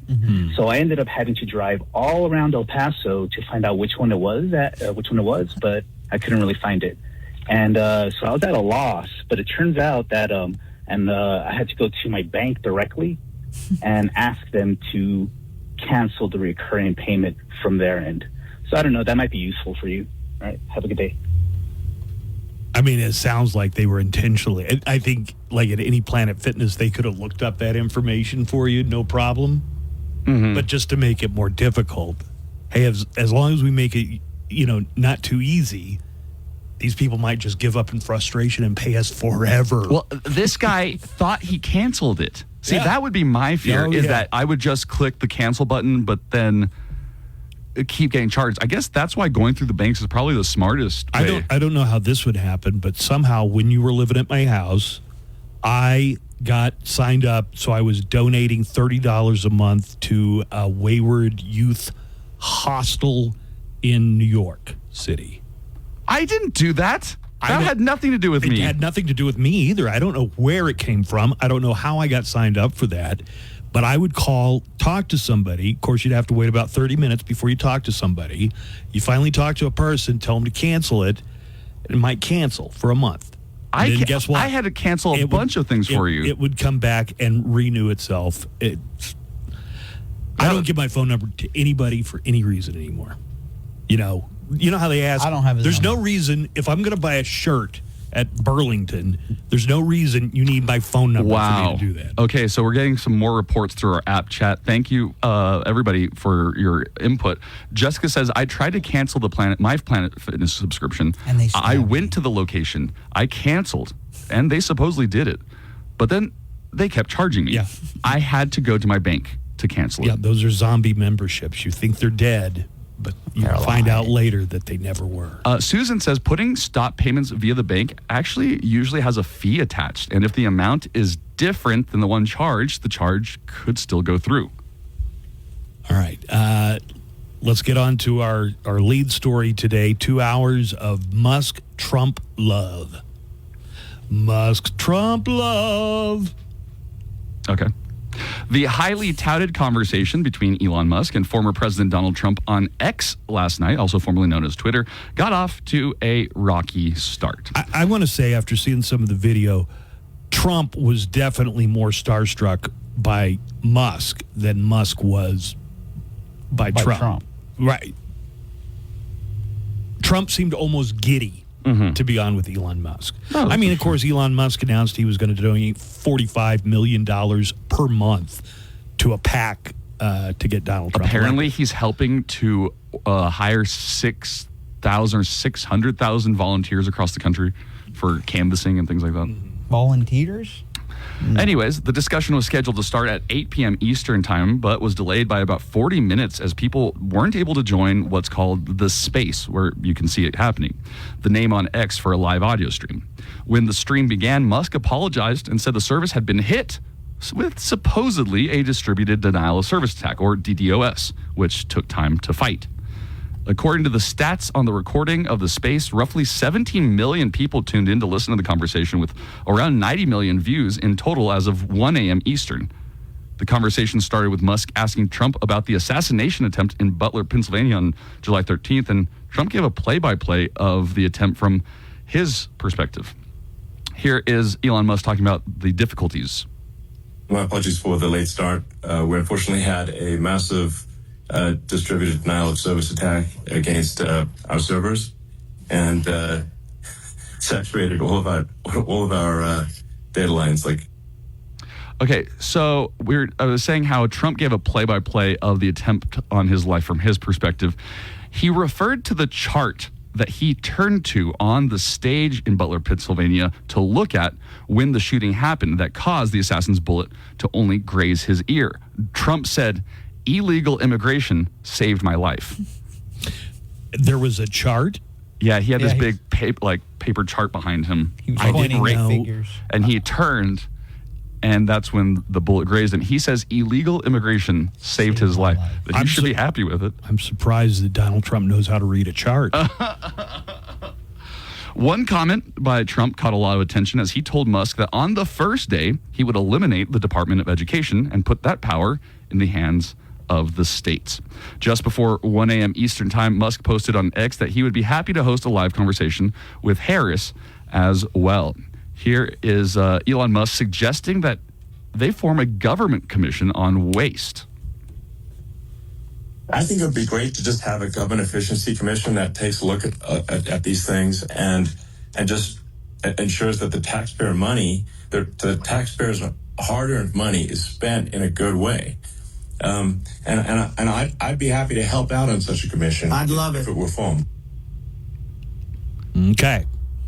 I don't think it's wise policy to let business leaders in the private sector come into the government and really cherry pick and look at the things that the government's spending on, because the priorities of corporate leaders are definitely not going to be the same as what a general government needs to do. I mean, one thing you can't deny is there's government waste, absolutely. Massive amounts of waste. But that goes anywhere from the Department of Defense to anything else. Well, Trump mentioned his first act would be closing that little Department of Education. What I'm going to do, one of the first acts, and this is where I need an Elon Musk. I need somebody that has a lot of strength and courage and smarts. I want to close up Department of Education, move education back to the states. Some people are really making a deal about Trump's voice, that it sounds like he's slurring his words. It sounds like his false teeth are falling out. I don't even know if he has false teeth, but you know what I mean? It sounds like he's really pronouncing his words in a way that's not usual. Yes. For him. You agree with that? I agree with that. All right. And with the news, I'm Nico. All right, thank you. Coming up, Elon Musk's exclusive interview with Donald Trump. Wow, it's great to have you. You're great. No, you're great. You really are. You're great. The greatest. Yes. You're great. You're great. 2 hours later. On a scale of 1 to 10, 10 being the greatest, you're a 10. Well, you're an 11, Elon. Wow. Hey, so what do you want to do when you're president? I'm going to sign an executive order that says everybody has to buy a Cybertruck and a Tesla. No, 5 Teslas and 10 Cybertrucks. Wow, I love you. I love you. No, I love you. I love you. Elon Musk's exclusive interview with Donald Trump. Don't miss it.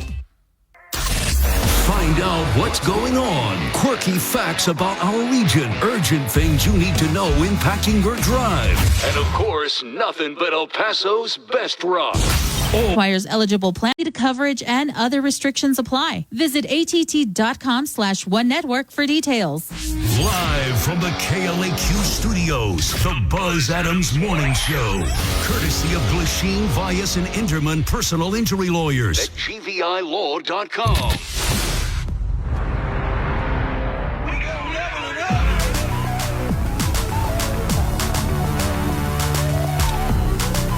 I just got notification that we're going to have Lamb of God and Mastodon tickets to give away starting today and leading up to that big monster of a metal show on August 25th at the El Paso County Coliseum. Lamb of God, Mastodon, also Kerry King from Slayer and Malevolence.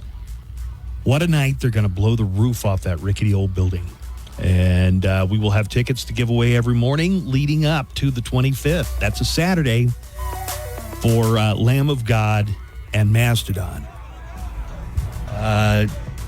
Alberto says we have a live call. Oh. Pick it up. It's David. Hello, David. Hi, good morning, guys. Hey, what's going on, David? Hey, and I just wanted to add on to Nico's comments how, people should really be trying to focus on business-minded people to make make oversight decisions on government spending. Because look at what happened at Boeing. They got rid of all their executive engineers for business-minded executives. You know what? That is a great example. Yeah, that is. So one of the things with Boeing, they went in, they said, we're going to streamline this. They fired a lot of the people whose expertise was engineering and aviation, and put in, some kind of cost cutting. And now Boeing. And I heard those Starliner astronauts may not get to come back until 2025 on top of everything else. That is a great example, David. Yeah, it's appealing. Run it like a business. Cut the fat. Streamline everything and make us a lean, mean machine. But a government isn't a business, and our society is not a business, and you can't treat it the same way. They can't, because there's expenses that are in the government that just are going to be not foreseen, that can't be answered by numbers on paper. Right. It's a bad experiment that more often than not goes awry. Okay, thanks, David. Appreciate the call. That was a really good point. Thank you. Okay. Yeah, I never understood that appeal when Donald Trump was first running. They were saying he's this businessman. He's gonna fix the country like a business. Well, first of all, he's never fixed a business, and second of all, a government and a society just doesn't have the same priorities and things. If there's a part of how do you put a price on education or the Department of Education? I mean, is there a way to do that like a business? On Medicare or Social Security, is there a way to say, well, you know what? I know you elderly don't need this. I can tell you how a business would operate. So if there's some part of your business that is losing money, you just cut that part of your business. Right. If there's something that's not profitable, well, look, taking care of sick people, making sure that people don't sleep on the street, making sure that people have health care, those have human elements to them. Mm-hmm. And it's not just numbers on a spreadsheet. And you don't look at it like that when you're talking about your fellow citizens. Here's a call that came in.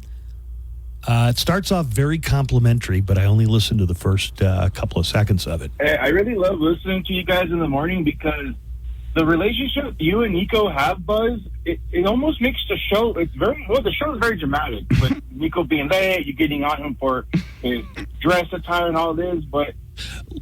Listen, if you think it's dramatic with Nico, we got Alberto here today, and we haven't even asked him about any recent Tinder dates. It almost makes the show like a novella, I like to tune in to hear the Nico drama, but anyways, the show's great. I love it. Counseling subscriptions, I use Cash App to pay for everything, or Apple Pay, but I prefer Cash App on small purchases, Apple Pay on larger purchases. But the reason why I use Cash App for my subscriptions, Cash App is strictly for my subscription. Because if there's a subscription that I want to cancel, I'm having a hard time, or I can't cancel it, I don't have to call Cash App. I don't have to do anything. I can just use my phone, and I can block the merchant directly from my phone. So that way, if they're trying to pull money out, they're going to get blocked. It's not going to affect my credit. It's not going to affect anything. It's going to affect the people trying to get the money from me. They're not going to get it. But other than that, that's the easiest way, guys. Cash App. That is brilliant. It is? It is. It's better than having to call your bank to put a stop on things, because the more I'm reading about it, and people have been messaging me saying sometimes there's a $25 stop payment fee. Thank you, Willie G. And that sometimes they'll only stop it for a few months. So using something like Cash App, where you have the control over those things, you don't have to pay for it. Yeah, it's brilliant. Mexico is investigating the abduction of a notorious drug cartel leader, El Mayo. Do you remember the story a couple of weeks? Yeah, you could have forgotten by now. Yes. El Mayo was the founder of the Sinaloa drug cartel, along with Chapo Guzman. Well, here's what we believe we have pieced together in drips and drabs. Chapo Jr., Chapo's son, convinced this guy El Mayo to get on a plane. They were that turns out not to be the case. So El Mayo's lawyer just recently released a statement from his client, and his client said that under a different meeting or scenario, he said that Guzman invited him to a meeting with the governor of Sinaloa, the state of Mexico, Sinaloa, and that they got into a car, and instead of going to any meeting, he got knocked out and then taken to an airfield. So he's saying he wasn't tricked onto the plane. He got knocked out and put on the plane. Yes. But the reason that statement is very troubling for the Mexican government is because there has never been a direct indictment or a suspicion of a governor like that. Like, he's directly saying, I'm a narco. I was meeting with the governor. The governor is saying he was in Los Angeles at the time and that there was no meeting. So, well, it was a phony meeting, right? Yeah, but it's also implying that he normally does meet with high-level Mexican government officials. What do you he think? does. I'm sure he does. It hadn't been put on paper. That's what I'm trying to tell you, why the government of Mexico is now planning to charge Guzman with treason. Not the El Mayo, the cartel leader, but Guzman for taking him to the United States. Yes. As I'm telling you this story, is written in El Paso Times by Aaron Martinez. Mexico is on the side of the cartel, dude. Of course. In all this. The Mexican government has opened a criminal investigation into claims that Ismael El Mayo Zambada was abducted and illegally flown over the border into the hands of U.S. agents near El Paso. I think it was Santa Teresa, wasn't it? Mexico's Attorney General's office is looking at possible crimes such as kidnapping, illicit air flight, and treason in violation of a Mexican law banning abducting and transporting Mexican citizens to hand them to authorities of another country. I was telling you earlier, that law, the one that you just read, was enacted in 1990 after the terrible murder of DEA agent Kiki Camarena. A Mexican doctor who was supposedly involved in that, was taken or abducted from Mexico and taken to the United States. And that law was then enacted. You know, this guy has been in your country the whole time, and you didn't lift a finger to arrest him. Right. Now you want to really get cracking on getting him released from the U.S. And maybe we wouldn't have to, do all these extraordinary measures if Mexico would kind of keep their yard cleaned up. Listen, do not make us send Benicio del Toro down there, Mexico, okay? Pull a Sicario. And pull a Sicario on you guys. Let's see. Yeah, so El Mayo says he was kidnapped. It seems like El Chapo's son maybe had some kind of special sweetheart deal where he was going to avoid prison time. But that is just really... It's rich. Yeah, it's rich. That now Mexico is upset because a notorious and longtime drug cartel founder... Who's probably responsible for the murder of hundreds? Dozens. I mean, if you count, whatever he ordered done. If you want to count in any of the drug flow that's resulted in overdoses, tens of thousands possibly. So Mexico once again proves where its priorities are, and that is protect those cartel guys. I hope the United States laughs in their face. Do they kind of not acknowledge that they're a narco state in Mexico? Do they pretend that they're not? Yeah. You think? Yeah. Oh, okay. I think so. Oh, okay. Huh. I thought it was kind of like an open secret. It is kind of right. Unspoken. All right, we need to take a break. We'll come back. We've got the entire 9 o'clock hour ahead of us. We've got some post-Olympic fallout stuff to talk about. I have an Am I the A-hole that's very interesting. Jordan Childs is not getting her bronze. Well, I think she has it, and I wouldn't give it back if I were her. You know what it sounds like, though? It sounds like... Well, we'll come back and talk about this. They should have just left it with the Romanian in the bronze medal, but they took it away from the Romanian, gave it to Jordan Childs, and then the Olympic USA Committee came back and says, no, we have time-stamped video proof that the objection or the appeal didn't come in too late. They're washing their hands of it. Let's take a break. We'll come back. We've got more of the Buzz Adams Morning Show on the way right after this. Hey, it's Daniel Paulus. I'll be along starting at 3 with everything from Led Zeppelin to Soundgarden to Volbeat. Everything you'll need to make a rockin' 5 to 10. KLAQ and KLAQ HD1 El Paso, a town square media station.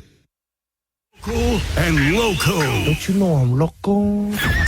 The Buzz Adams Morning Show, 95.5 KLAQ.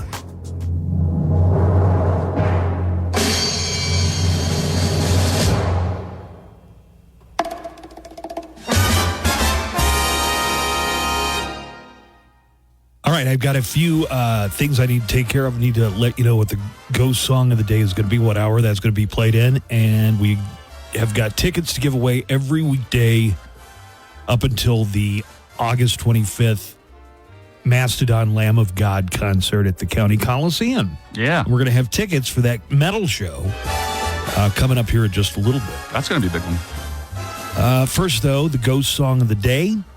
We're going to play one every Monday through Friday. And during the morning show, I'll tell you what hour this Ghost Song of the Day is going to be played in and what the song is. So once you hear the Ghost Song of the Day, it's a different one every day. You want to be 13th caller.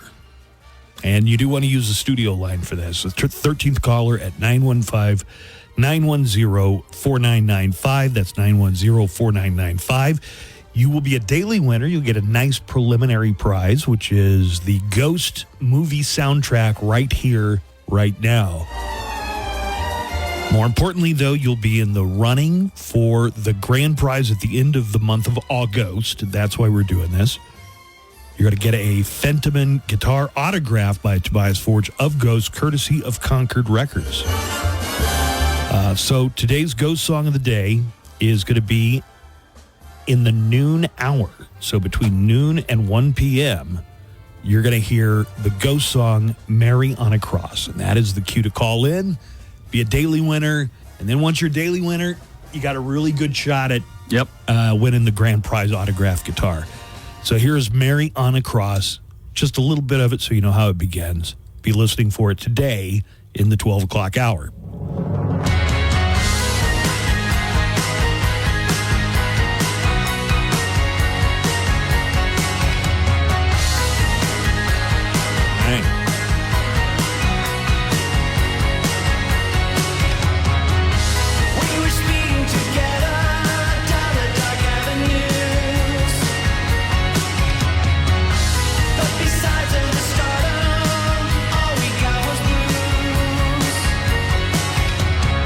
Okay, that ought to be enough.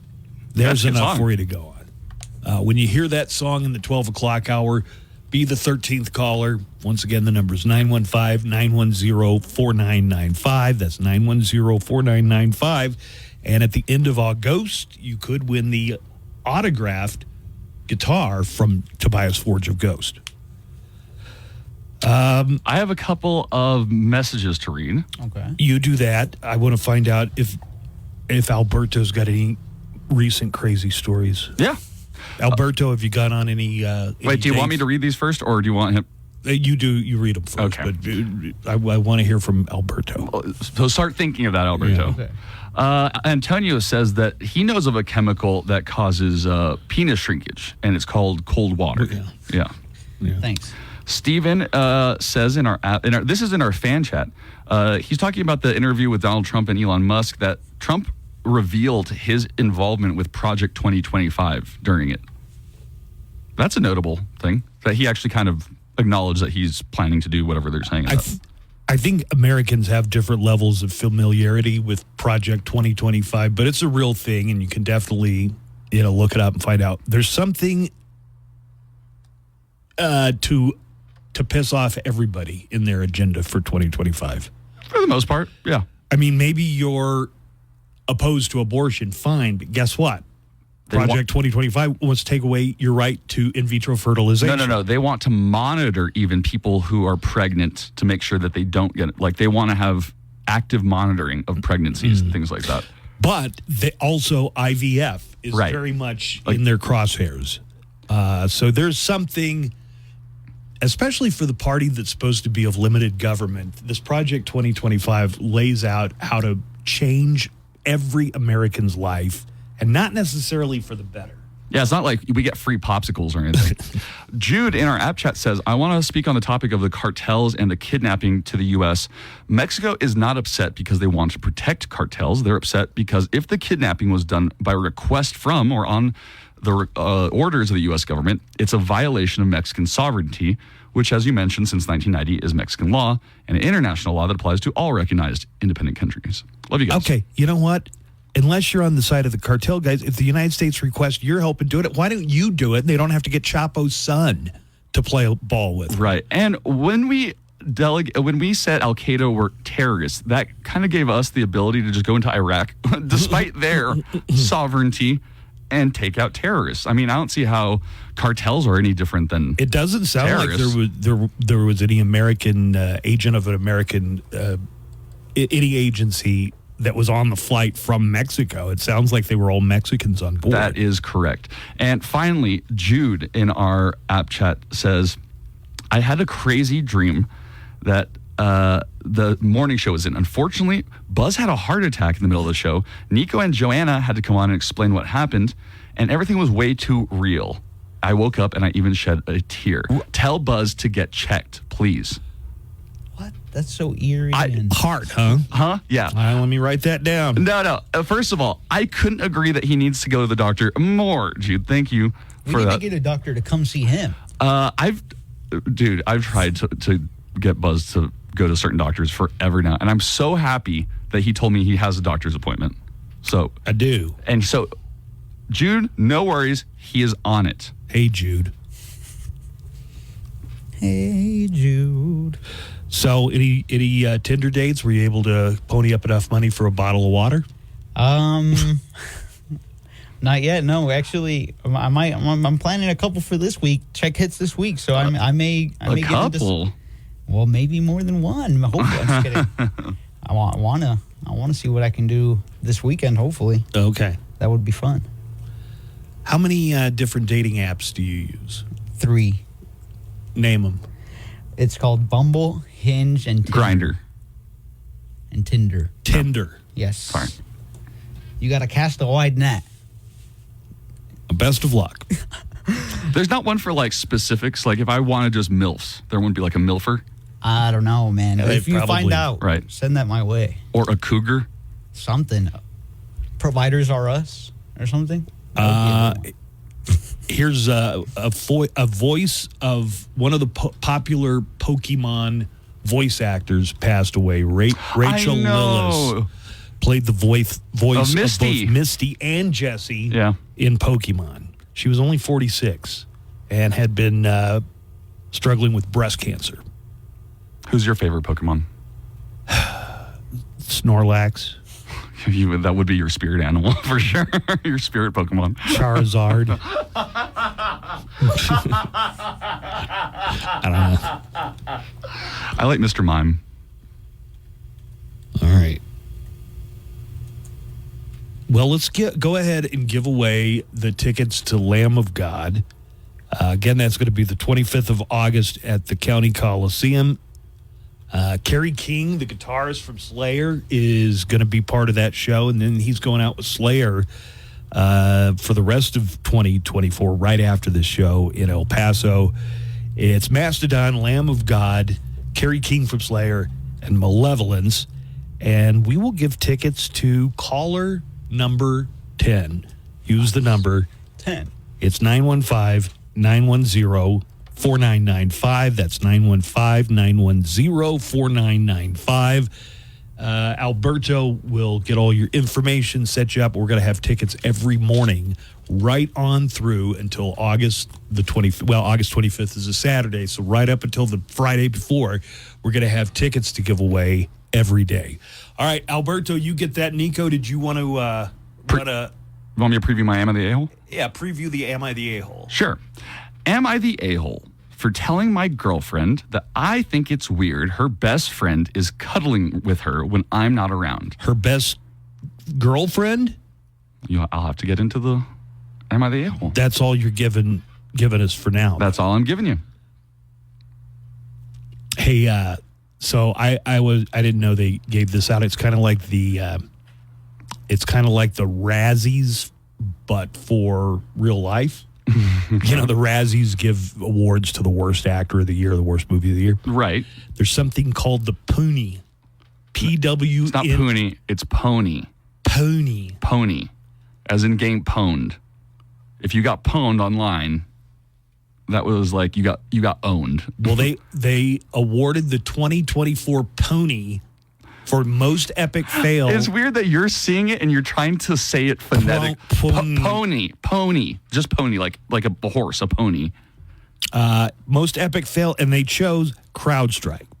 That's Nice. the company that pushed out an update on their security software last month, and over 8.5 million Windows computers crashed. All over the world. Guess what? The guy from CrowdStrike showed up to accept the poonie. Nice. Here That's a class is act. Michael Sintonis receiving his award for most epic fail of the year. Definitely not the award to be proud of receiving, but I think the team was surprised when I said straight away that I'd come and get it, because we got this horribly wrong. We've said that a number of different times, and it's super important to own it. When you do things well, it's super important to own it when you do things horribly wrong, which we did in this case. And we got this wrong, and I want to make sure that everybody understands these things can't happen, and that's what this community is about. So from that perspective, I will say thank you, and I will take the trophy, and we'll put it in the right place and make sure everybody sees it. So thank you. Kind of like when Halle Berry showed up to get her Razzie Award for best actress in Catwoman. Yeah. she acknowledged it was a piece of crap. We got a neckline call that just came in talking about health. Morning, bud. Hey, Boom.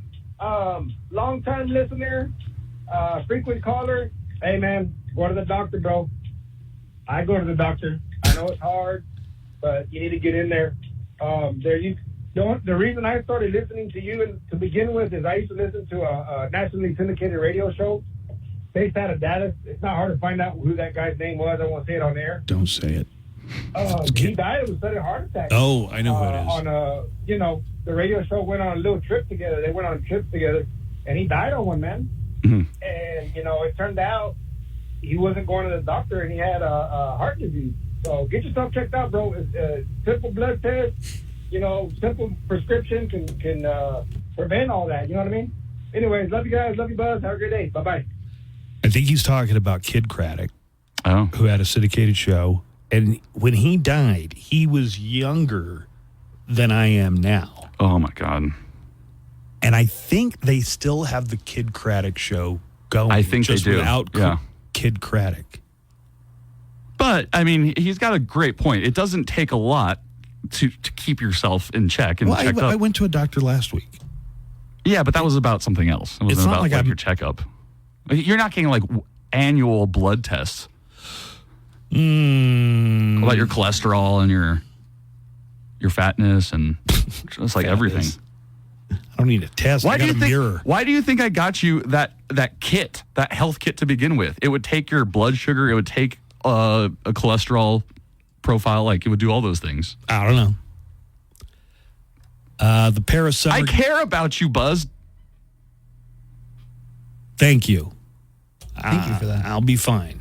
And if I'm not, I won't care. Yeah, that's his thing. Anybody who's wondering, have you talked about... He's just I don't care. I'll be gone. Yeah, right. It's what's going to happen if this, and this? And people say, they're if you die or whatever. And I'm like, all my troubles will be over? That's so messed up. Why? He's not wrong. No, he has kids. He has responsibilities. He barely started estate planning this year. That stalled, by the way. Did it stall? Dude, come on. I'll get back on it. You know what, Buzz? You reminded me. I need to get on my game because I have a wedding in October, and I do not want to show up by myself. Okay, so you're going to make one of these dates work out? He reminded you to try and hook up this week? Yeah. Not this week. Soon. Has to happen. Last night on Fallon, Jimmy Fallon, Tonight Show? I guess he's the Tonight Show, right?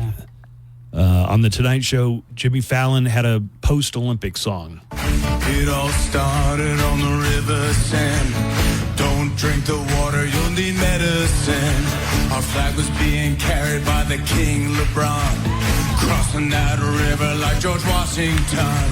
The Golden Girls won, doing twists and flips, while you pulled the muscle just watching it. Ledecky in the pool, winning every race. Had the other swimmers all making this face. And the pommel horse guy, well, he shook the rafters. He got 2 bronze and a deal with Lens Crafters. USA, we cannot lose. OMG, is that Tom Cruise? All right. In 2028, we'll see you in LA. That's right. The countdown clock has started from 4 years backwards, and we'll be in Los Angeles. I hope we can go and do the show. That'd be amazing. For a week, or maybe even 2 weeks from L.A. So what am I going to do without being able to turn on things like the 2,000-meter steeplechase? Yeah. You know, or the floor exercise. What are you going to watch instead? What is Mike Tirico going to do with all this spare time that he's got?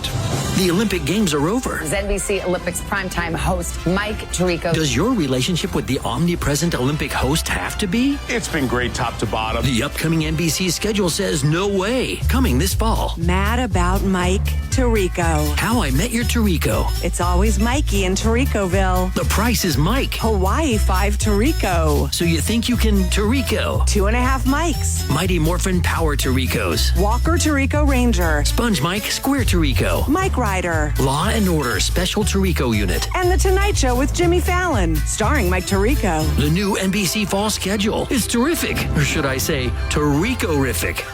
We will never let you escape him. I'm Daniel Paulus, and whether you're wrapping up your workday of the summer, order the Maple Pepper Bacon Sandwich on the Chick-fil-A app today. Available for a limited time. Real guests paid for their testimonials. Listen, what else you got to do in the morning? Wake up, El Paso. Good morning show. Buzz Adams is back. 95.5 KLAQ.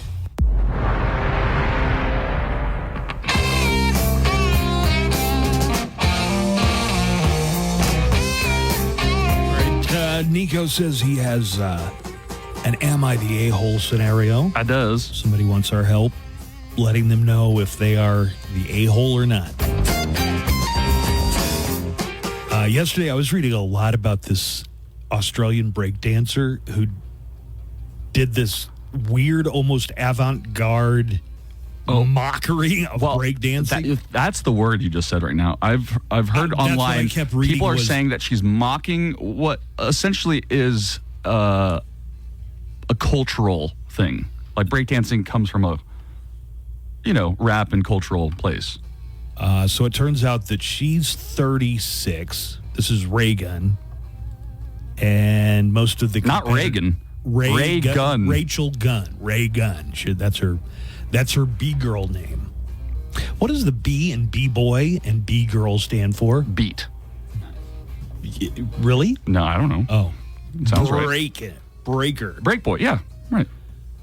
But people are saying, she's a PhD in cultural studies, and they think she might have just been doing this to troll the entire Olympic committee because she got a perfect score of 0. That's a feat in itself, isn't it? Yeah, to get a 0. But I was reading a lot, and people were saying, okay, so this Australian breakdancer was trolling, and here's my proof. There seem to be a lot of people. You know what she said?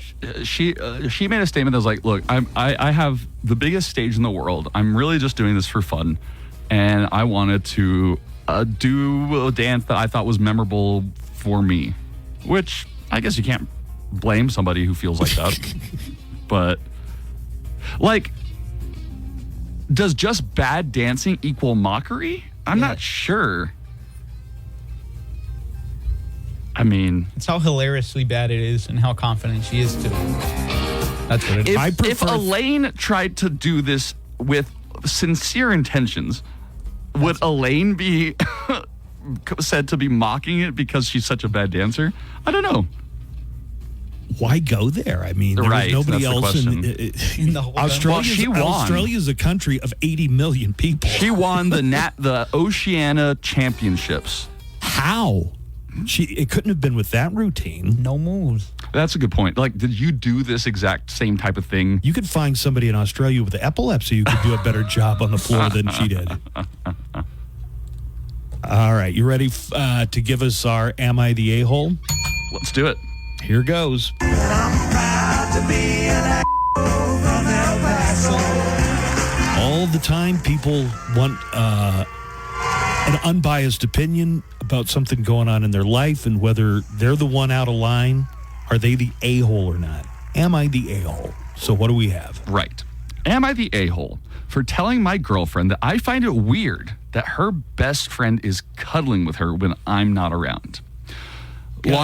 If her best friend is her jiu-jitsu instructor. And her name is Giselle Bundchen. And her name is Giselle. Is this Tom Brady? Okay, long story short. My girlfriend, who's 27, has a lot of male friends and generally just has a better vibe with guys. Dude. No. Stop. I know girls like that. I know girls that like generally don't have a lot of girlfriends, but a lot of guy friends. Yeah, but she's got a guy friend who's a cuddle Hold partner. on, let me do this first, you interrupting pig. Borderline pick-me vibe in a lovable way. She has this really close friend from high school. He's 27, male. They text almost every day. They have nicknames for each other that are typically associated with relationships. They've never kissed or had sex, but whenever they are alone, they like to cuddle while watching TV. They don't do it whenever his girlfriend is around, and he kind of refuses to meet me. I'm not concerned that she's cheating on me. You better be. Or that she has feelings for him. It's more just, I find it weird. In my opinion, cuddling between two adults just isn't appropriate, especially when it only occurs when they're alone, right? On the other hand, I can't figure out if this is just a cultural thing. I'm black. They are white. And this might be some cultural ritual I'm not aware of. It ain't. So guys, am I the a-hole for telling her to stop? No. Poor guy. Is it some cultural thing white people do? Got whites beyond this? Oh my God, brother! They're playing disappear the salami when you're not around. They're playing hide the kielbasa for sure. How many red flags did you pick up on just the opening? More red flags than the China Olympic team was carrying into that stadium. Yeah, they're boning. I don't know how long they've been doing it, but you are playing a grade A sap in all this. Here are some comments. They don't do it whenever his girlfriend is around, and he kind of refuses to meet me. Bruh. Yeah. That's the right word for it. Bruh. Any more comments? Yeah. Why don't you cuddle with his girlfriend and see how he responds? Not the a-hole. Also not a cultural or white thing. Thanks for It's clearing that just up. a disrespectful thing. Not the a-hole, but not very smart either. Poor dude. Let's count the red flags. All of them. They have nicknames for each other that are usually associated with relationships. Yeah, I'd forgotten about that tidbit. They cuddle together while watching TV. They don't do it when his girlfriend is around. He refuses to meet you. There's a lot going on, and because you are so gullible, you don't see it. Yeah, poor guy. Boy, you know, I guess there's some people that are just so trusting. Right. They believe, to a fault. I mean, even if you walked in on them in bed together, that wouldn't count as busting them because they cuddle and all the time. They kind of cuddle. Okay, wait. That's almost like saying, oh, if you should walk in and see anything, don't believe your eyes because we're just cuddling. Okay, devil's advocate. No. Okay. I had and she's still one of my best friends in middle school and high school and like my best friend. There was nothing of a sexual relationship, not whatsoever. And I could see why my girlfriend would be like, well, you hang out with her all the time. Like, why? Well, if you hang out, like go to a movie? Yeah, we'd go movies. It's quite a hang bit out. different than cuddling. Right. And having romantic themed nicknames for each other. But we had even been on trips together with some other friends and we all had to share a bed, like that kind of stuff. Like, yeah, just friends though. I mean, is it possible for two people of the opposite sex to have a platonic relationship? Yeah, platonic relationship does not involve cuddling, I don't think. Yeah, it does. What's wrong with that? It's physical. Okay. That's a physical act. But I will say cuddling and hugs in general are actually said to help people's well-being and mental health. That's great. Okay. Not with get a body pillow. For hugs? Yeah. No, I would hug my friend all the time. I hug you. I hug and you. I hate it, and I have said it time and time again. I'm a hugger. And I am not. I'm a hugger too, and all my friends are not huggers, so I kind of get Nico on this one. Right. So, Alberto, is it possible for a dude to be friends with a chick? No.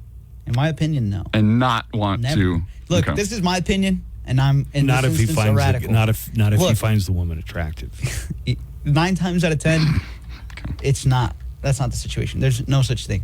If she presented him with the opportunity, I don't think he'd say no.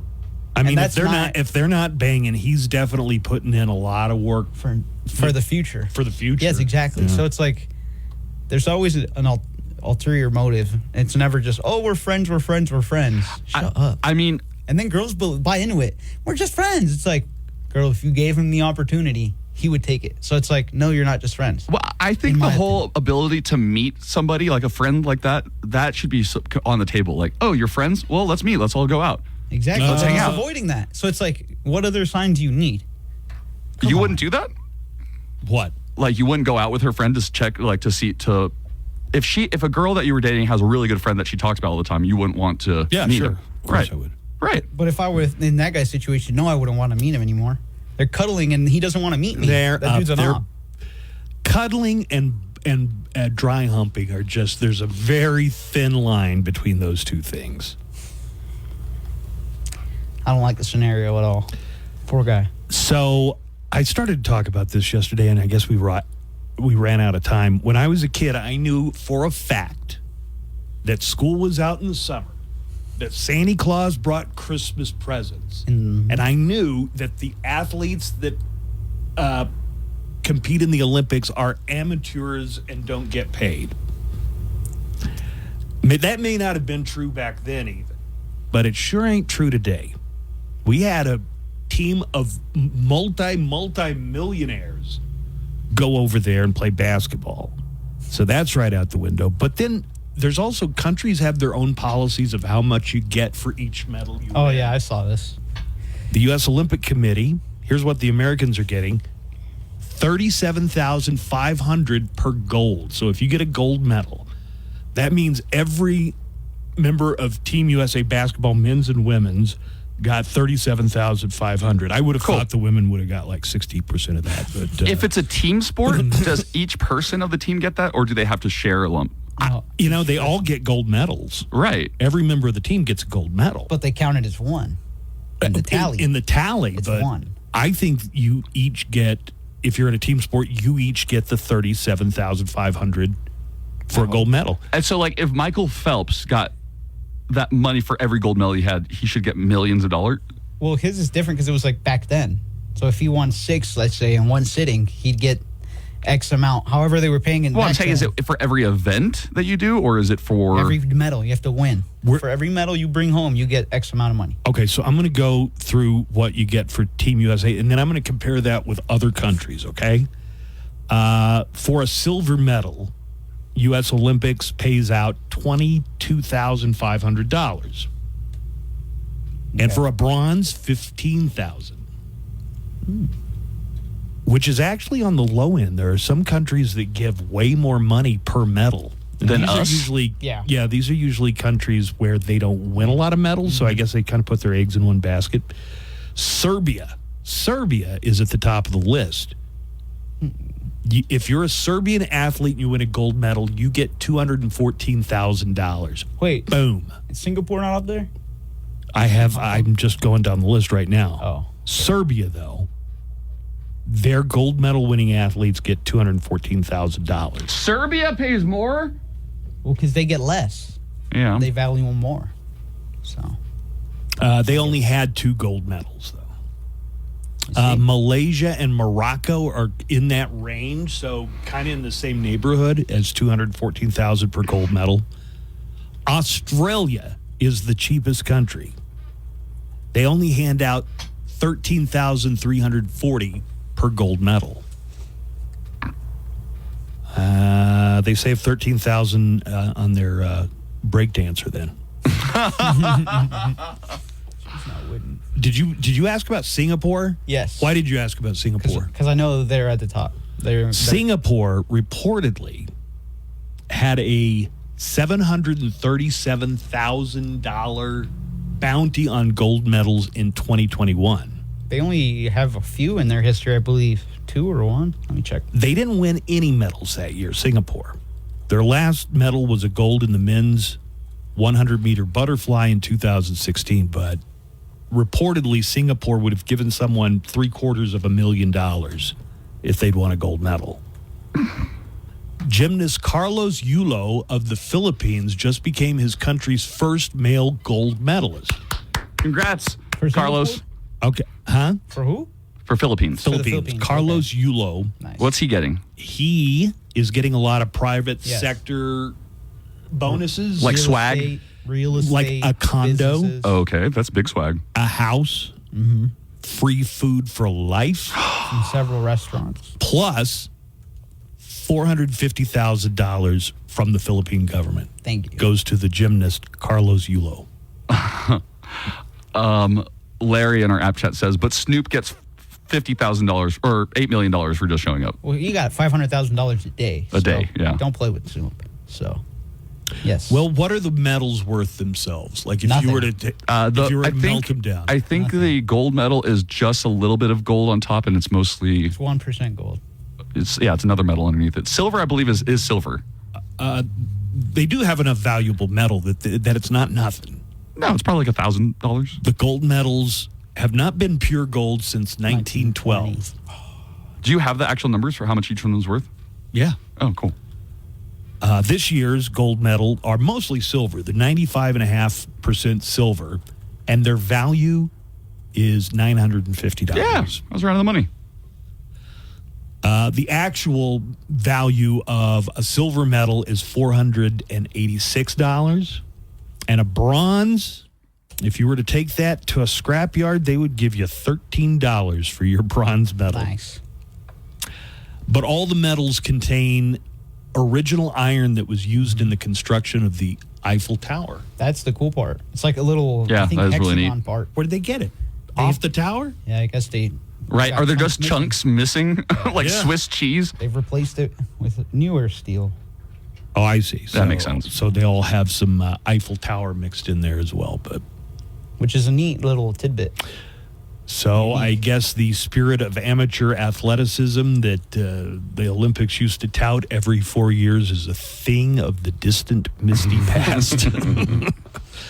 All right, we're going to come back here in just a few minutes. We've got time to wrap up the show. Don't forget, since today's Tuesday, we're going to have an AfterBuzz on the way. You picked out a topic yet, Nico, for the AfterBuzz? It's floating around in the head somewhere. All right. You can subscribe to our podcast, both the Buzz on Demand Daily and the AfterBuzz, which you can get on Tuesdays and Thursdays. Subscribe to them, and they'll come right to you. Let's take a break. More of the Buzz Adams Morning Show is on the way right after this. Hey, it's Chuck, your host for Loudwire Nights. Tonight at 7, we will rock the borderland with the best rock ever made and the best rock being made. Special guests, birthday and anniversary celebrations, and every night at 10... Activation of iPhone and auto pay enrollment. $25 a month service credit applied for up to 12 months if eligibility requirements are met. For network management practices, visit straighttalk.com. Live from the KLAQ studios, the Buzz Adams Morning Show. Courtesy of Glasheen, Vyas, and Inderman Personal Injury Lawyers at GVILaw.com.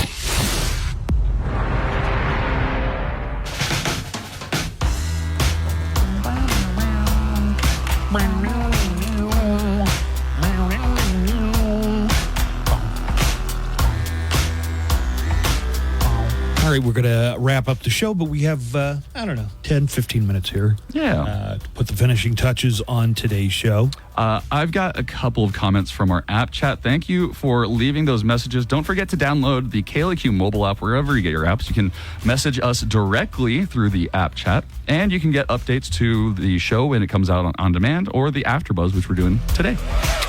All right, hit me with them. All right. The Hooligan says a guy should never hug another guy unless they're family. I think you should respect other people's boundaries. If they're just not a hugger and have said to you 1,000 times, please don't hug me, it makes me uncomfortable. Yeah, but I know that the only reason you're uncomfortable is you didn't get enough hugs as a child, and I feel like I'm making up for them when I give you a hug. And Buzz we were not big on PDA in my household, that's true. Buzz is kind of like my family. Yvonne says no cuddling with friends. It sets the stage for other things. Maybe. Yeah. Jay says, Nico is gay. He slept in the same bed with a woman and didn't try to get some. Ooh. I don't think that's the definite, I don't think just by sleeping in a bed with your friend who's a woman, you should try to sexually assault them. Wait a minute. You were in bed with a woman and you did not take her by force? Monty says, I heard Nico and 3 of his buddies sexually assaulted and ate a chicken back in his day. Oh, that's your story yesterday about the Komodo dragon. That's a callback, by the way. A nice callback. Okay, I think a lot of people do want to hear this chicken story. We had a guest on earlier, the guy who wrote American Kleptocracy, went to college with Nico and said that there was a famous chicken incident story involving Nico. So they gave you a chicken as a gift? So Rice is a little bit like Hogwarts. Every dorm it's like you get assigned to it and you stay at that dorm for all 4 years that you're there, or you're associated with that dorm. And within the dorm, every floor generally had its own personality. So Casey and I lived on the same floor. We were 4th floor buddies, and everybody on the 4th floor, we all really got along.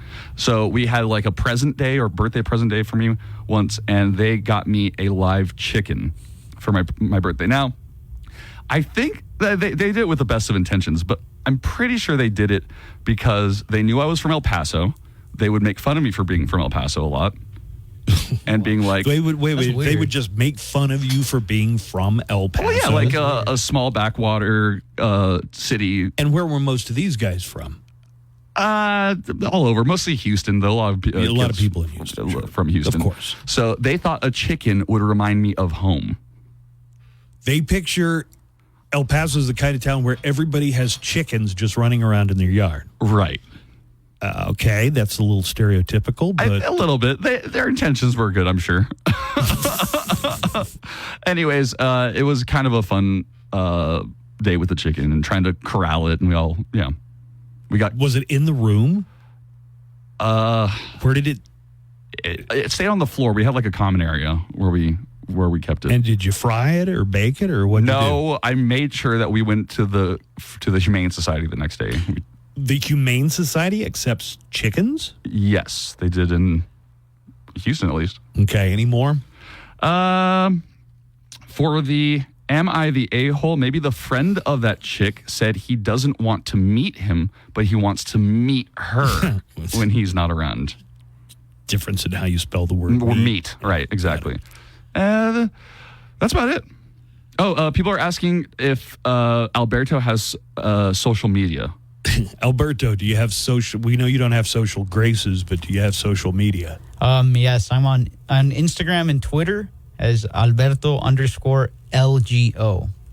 Alberto_LGO. What's the LGO stand for? Life goes on. Obla-di-obla-da. Yeah, it does. I made that when I was, like a 7th grader? No, not like a 6th grader, and my cousin had the same one, and I haven't changed it. Nice. Hey, so real quick. Hold on. Noah says, Mexico is upset because if El Mayo talks to get a deal in the United States, a lot of names are going to come up from the Mexican government that they do not want revealed. That I assume El Mayo Zambada probably has interacted with enough government officials in the course of helping to be part of the narco state that they don't want those. Yeah, the latest released. update on that is that when he was on that plane that took him to the United States, he thought he was going to meet the governor of Sinaloa. Right. Which leads you to believe, these cartel guys, well connected, frequently have meetings with governors and elected politicians. And in the same statement, El Mayo blames his head of security for his abduction, who he says is a chief of police in the Sinaloa state. See, that's not good. It's going to take some kind of outside agency to fix. It's going to take the people of Mexico to be fed up enough. But the cartels, the criminal enterprise, and the elected government have just been so intertwined for so many years. I don't know if there's any Uncoiling way that you uncoil that, right? And they're so powerful. They're so well armed. I know. If you look at videos of, the narco TikTok is a thing, and you watch some of their videos, they're in these F-350s that they've made into armored vehicles, and you think, okay, how is a Mexican state where civilians don't have guns going to fight back against this? That's a good point. Yeah, right. How would anybody stand up? Say somebody from a cartel comes over and tries to lean on you for a protection racket or something. Right. And you tell them no. Well, they're going to come back. You can't even say, I'll have a gun and I'll be waiting for you, because it's almost impossible to get a gun in Mexico unless you're a cartel member, and then it's easy. And it's weird because narco culture almost seems to now be celebrated in Mexico. Yes. Have you heard of narco cumbias? Yes. Or, they have these songs that they love and are totally dedicated to the violence and the acts of the narco state. It's crazy. Yeah, Mexico has spent decades getting itself into this mess. And anyway, the story is that the Mexican president said that they're investigating El Chapo's son, Juan Guzman. Right, for treason. For getting El Mayo, the founder of the Sinaloa cartel, into American hands. So I drive a Ram truck now, but I normally drive... You ride a Ram? I normally drive... What do you feed it? Ford, because my dad drove a Ford and his dad drove a Ford. And that's as far back as it goes, because before that, they didn't have cars. Before then, it was a Mustang. And by that, not I mean a Ford Mustang, a four-hoofed Mustang. Ford is trying to patent a system they have developed that would automatically report speeding vehicles to the police. What a bunch of snitches. Not the Ford vehicles themselves, but they'd use their onboard cameras to snitch on other drivers. I was thinking, how is that a selling point? Hey, here's this thing on here. It'll totally notify the police if you go above the speed limit. Nobody'd buy that car, right? Right. I'm not going to buy a car that snitches. Well, it snitches, but not on you. Not me. But that means that if you pull up alongside another Ford and you're speeding, it might snitch on you. Or what if you and your friends had different cars and you were like, I'll follow you to this place? How about you mind your own business, car? An equipped Ford vehicle could send a report with speed data and pictures directly to law enforcement and roadside monitoring units. Crazy. The police would also get GPS info to help track the offender. That's just... Who's asking for this? All right, this was not... I mean, how many people are out there like, this is what I want to have? Maybe police, yeah. The police would love this. That's really going to help my quota. Right now, Ford is trying to secure the patent on this technology. They haven't installed this technology on any of their vehicles, and if they did add it, there is surely going to be a major legal debate over whether or not it's legal, actionable, and ethical. Because if your car monitored all this stuff, an officer would not have been there to witness the violation. Yeah. There's no privacy. It completely violates everyone's privacy. Yeah, so quit trying to help people so much, Ford. Get back to making pickups. Good pickups, please. Well, it's been back to school for an entire week now almost. It has been an entire week that the kids... Did they go back this Monday or a week ago Monday? You have a daughter. Some of them went when did your daughter go back? A week ago Monday. I just spaced out. Ranker.com, people voted for the best movies about high school of all time. So before I reveal the list, we got to do this in about 1 minute. What comes to mind? What do you throw out there as the best high school? Ferris Bueller's Day Off. Dazed and Confused. Dazed and Confused. That's the top of the list. Mean Girls. Superbad. Oh, Superbad, yeah. Okay, so you hit a bunch of them, but one of them that you mentioned is not on the list. So here's how people ranked it on Ranker. Number 1, high school movie of all time, The Breakfast Club. Okay. All right, I'll give them that one. Sight. Number 2, Back to the Future. That's the one where I'm like, what? I mean, he is in high school. But is it about high school? Yeah, it's not a central theme in the movie. They go back to high school. Oh, in yeah, in the 50s. prom. Yeah. You know, the whole that first movie revolves around the idea of high school. Number 3, Ferris Bueller's Day Off. Okay. A good one. It's about skipping high school. Coming in at number 4, Grease. Because there's nothing like a bunch of 30-year-olds dancing around and pretending to be teenagers. Smoking cigarettes. Number 5, 16 Candles. That one's about losing your V card, right? No. Oh. No, she just wanted to date the most popular boy in school. That comes with coitus. Oh, I have a correction to make. It wasn't Narco Cumbias, it was Narco Corridas. That's what I meant. Number 6 is Mean Girls. Number 7 is Fast Times at Ridgemont High. Would have expected that one a little higher. Number 8 is 10 Things I Hate About You. Oh, okay. See, Dazed and Confused. That's weird. Dazed and Confused Seriously.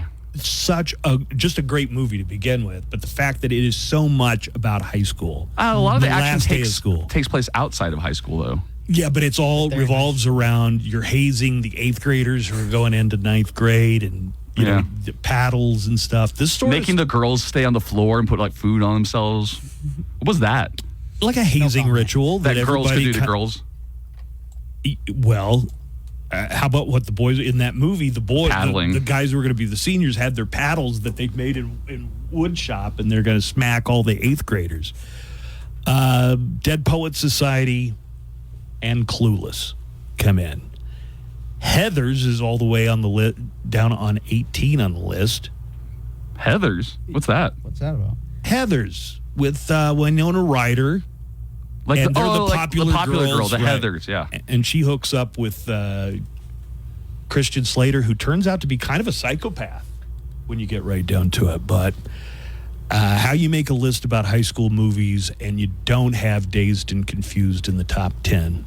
We have to do something about this. I want everybody to go over the course of the next day or so and watch Dazed and Confused. All right, we're going to wrap things up today, guys. Have a great Tuesday. We'll be back tomorrow with more giveaways, more tickets for Lamb of God and Mastodon. That concert's coming up August 25th. Woo! Have a great one. We'll talk to you tomorrow. So long. You know what I think? I think you talk too much. Blah, blah, blah, blah. Hey, man, we're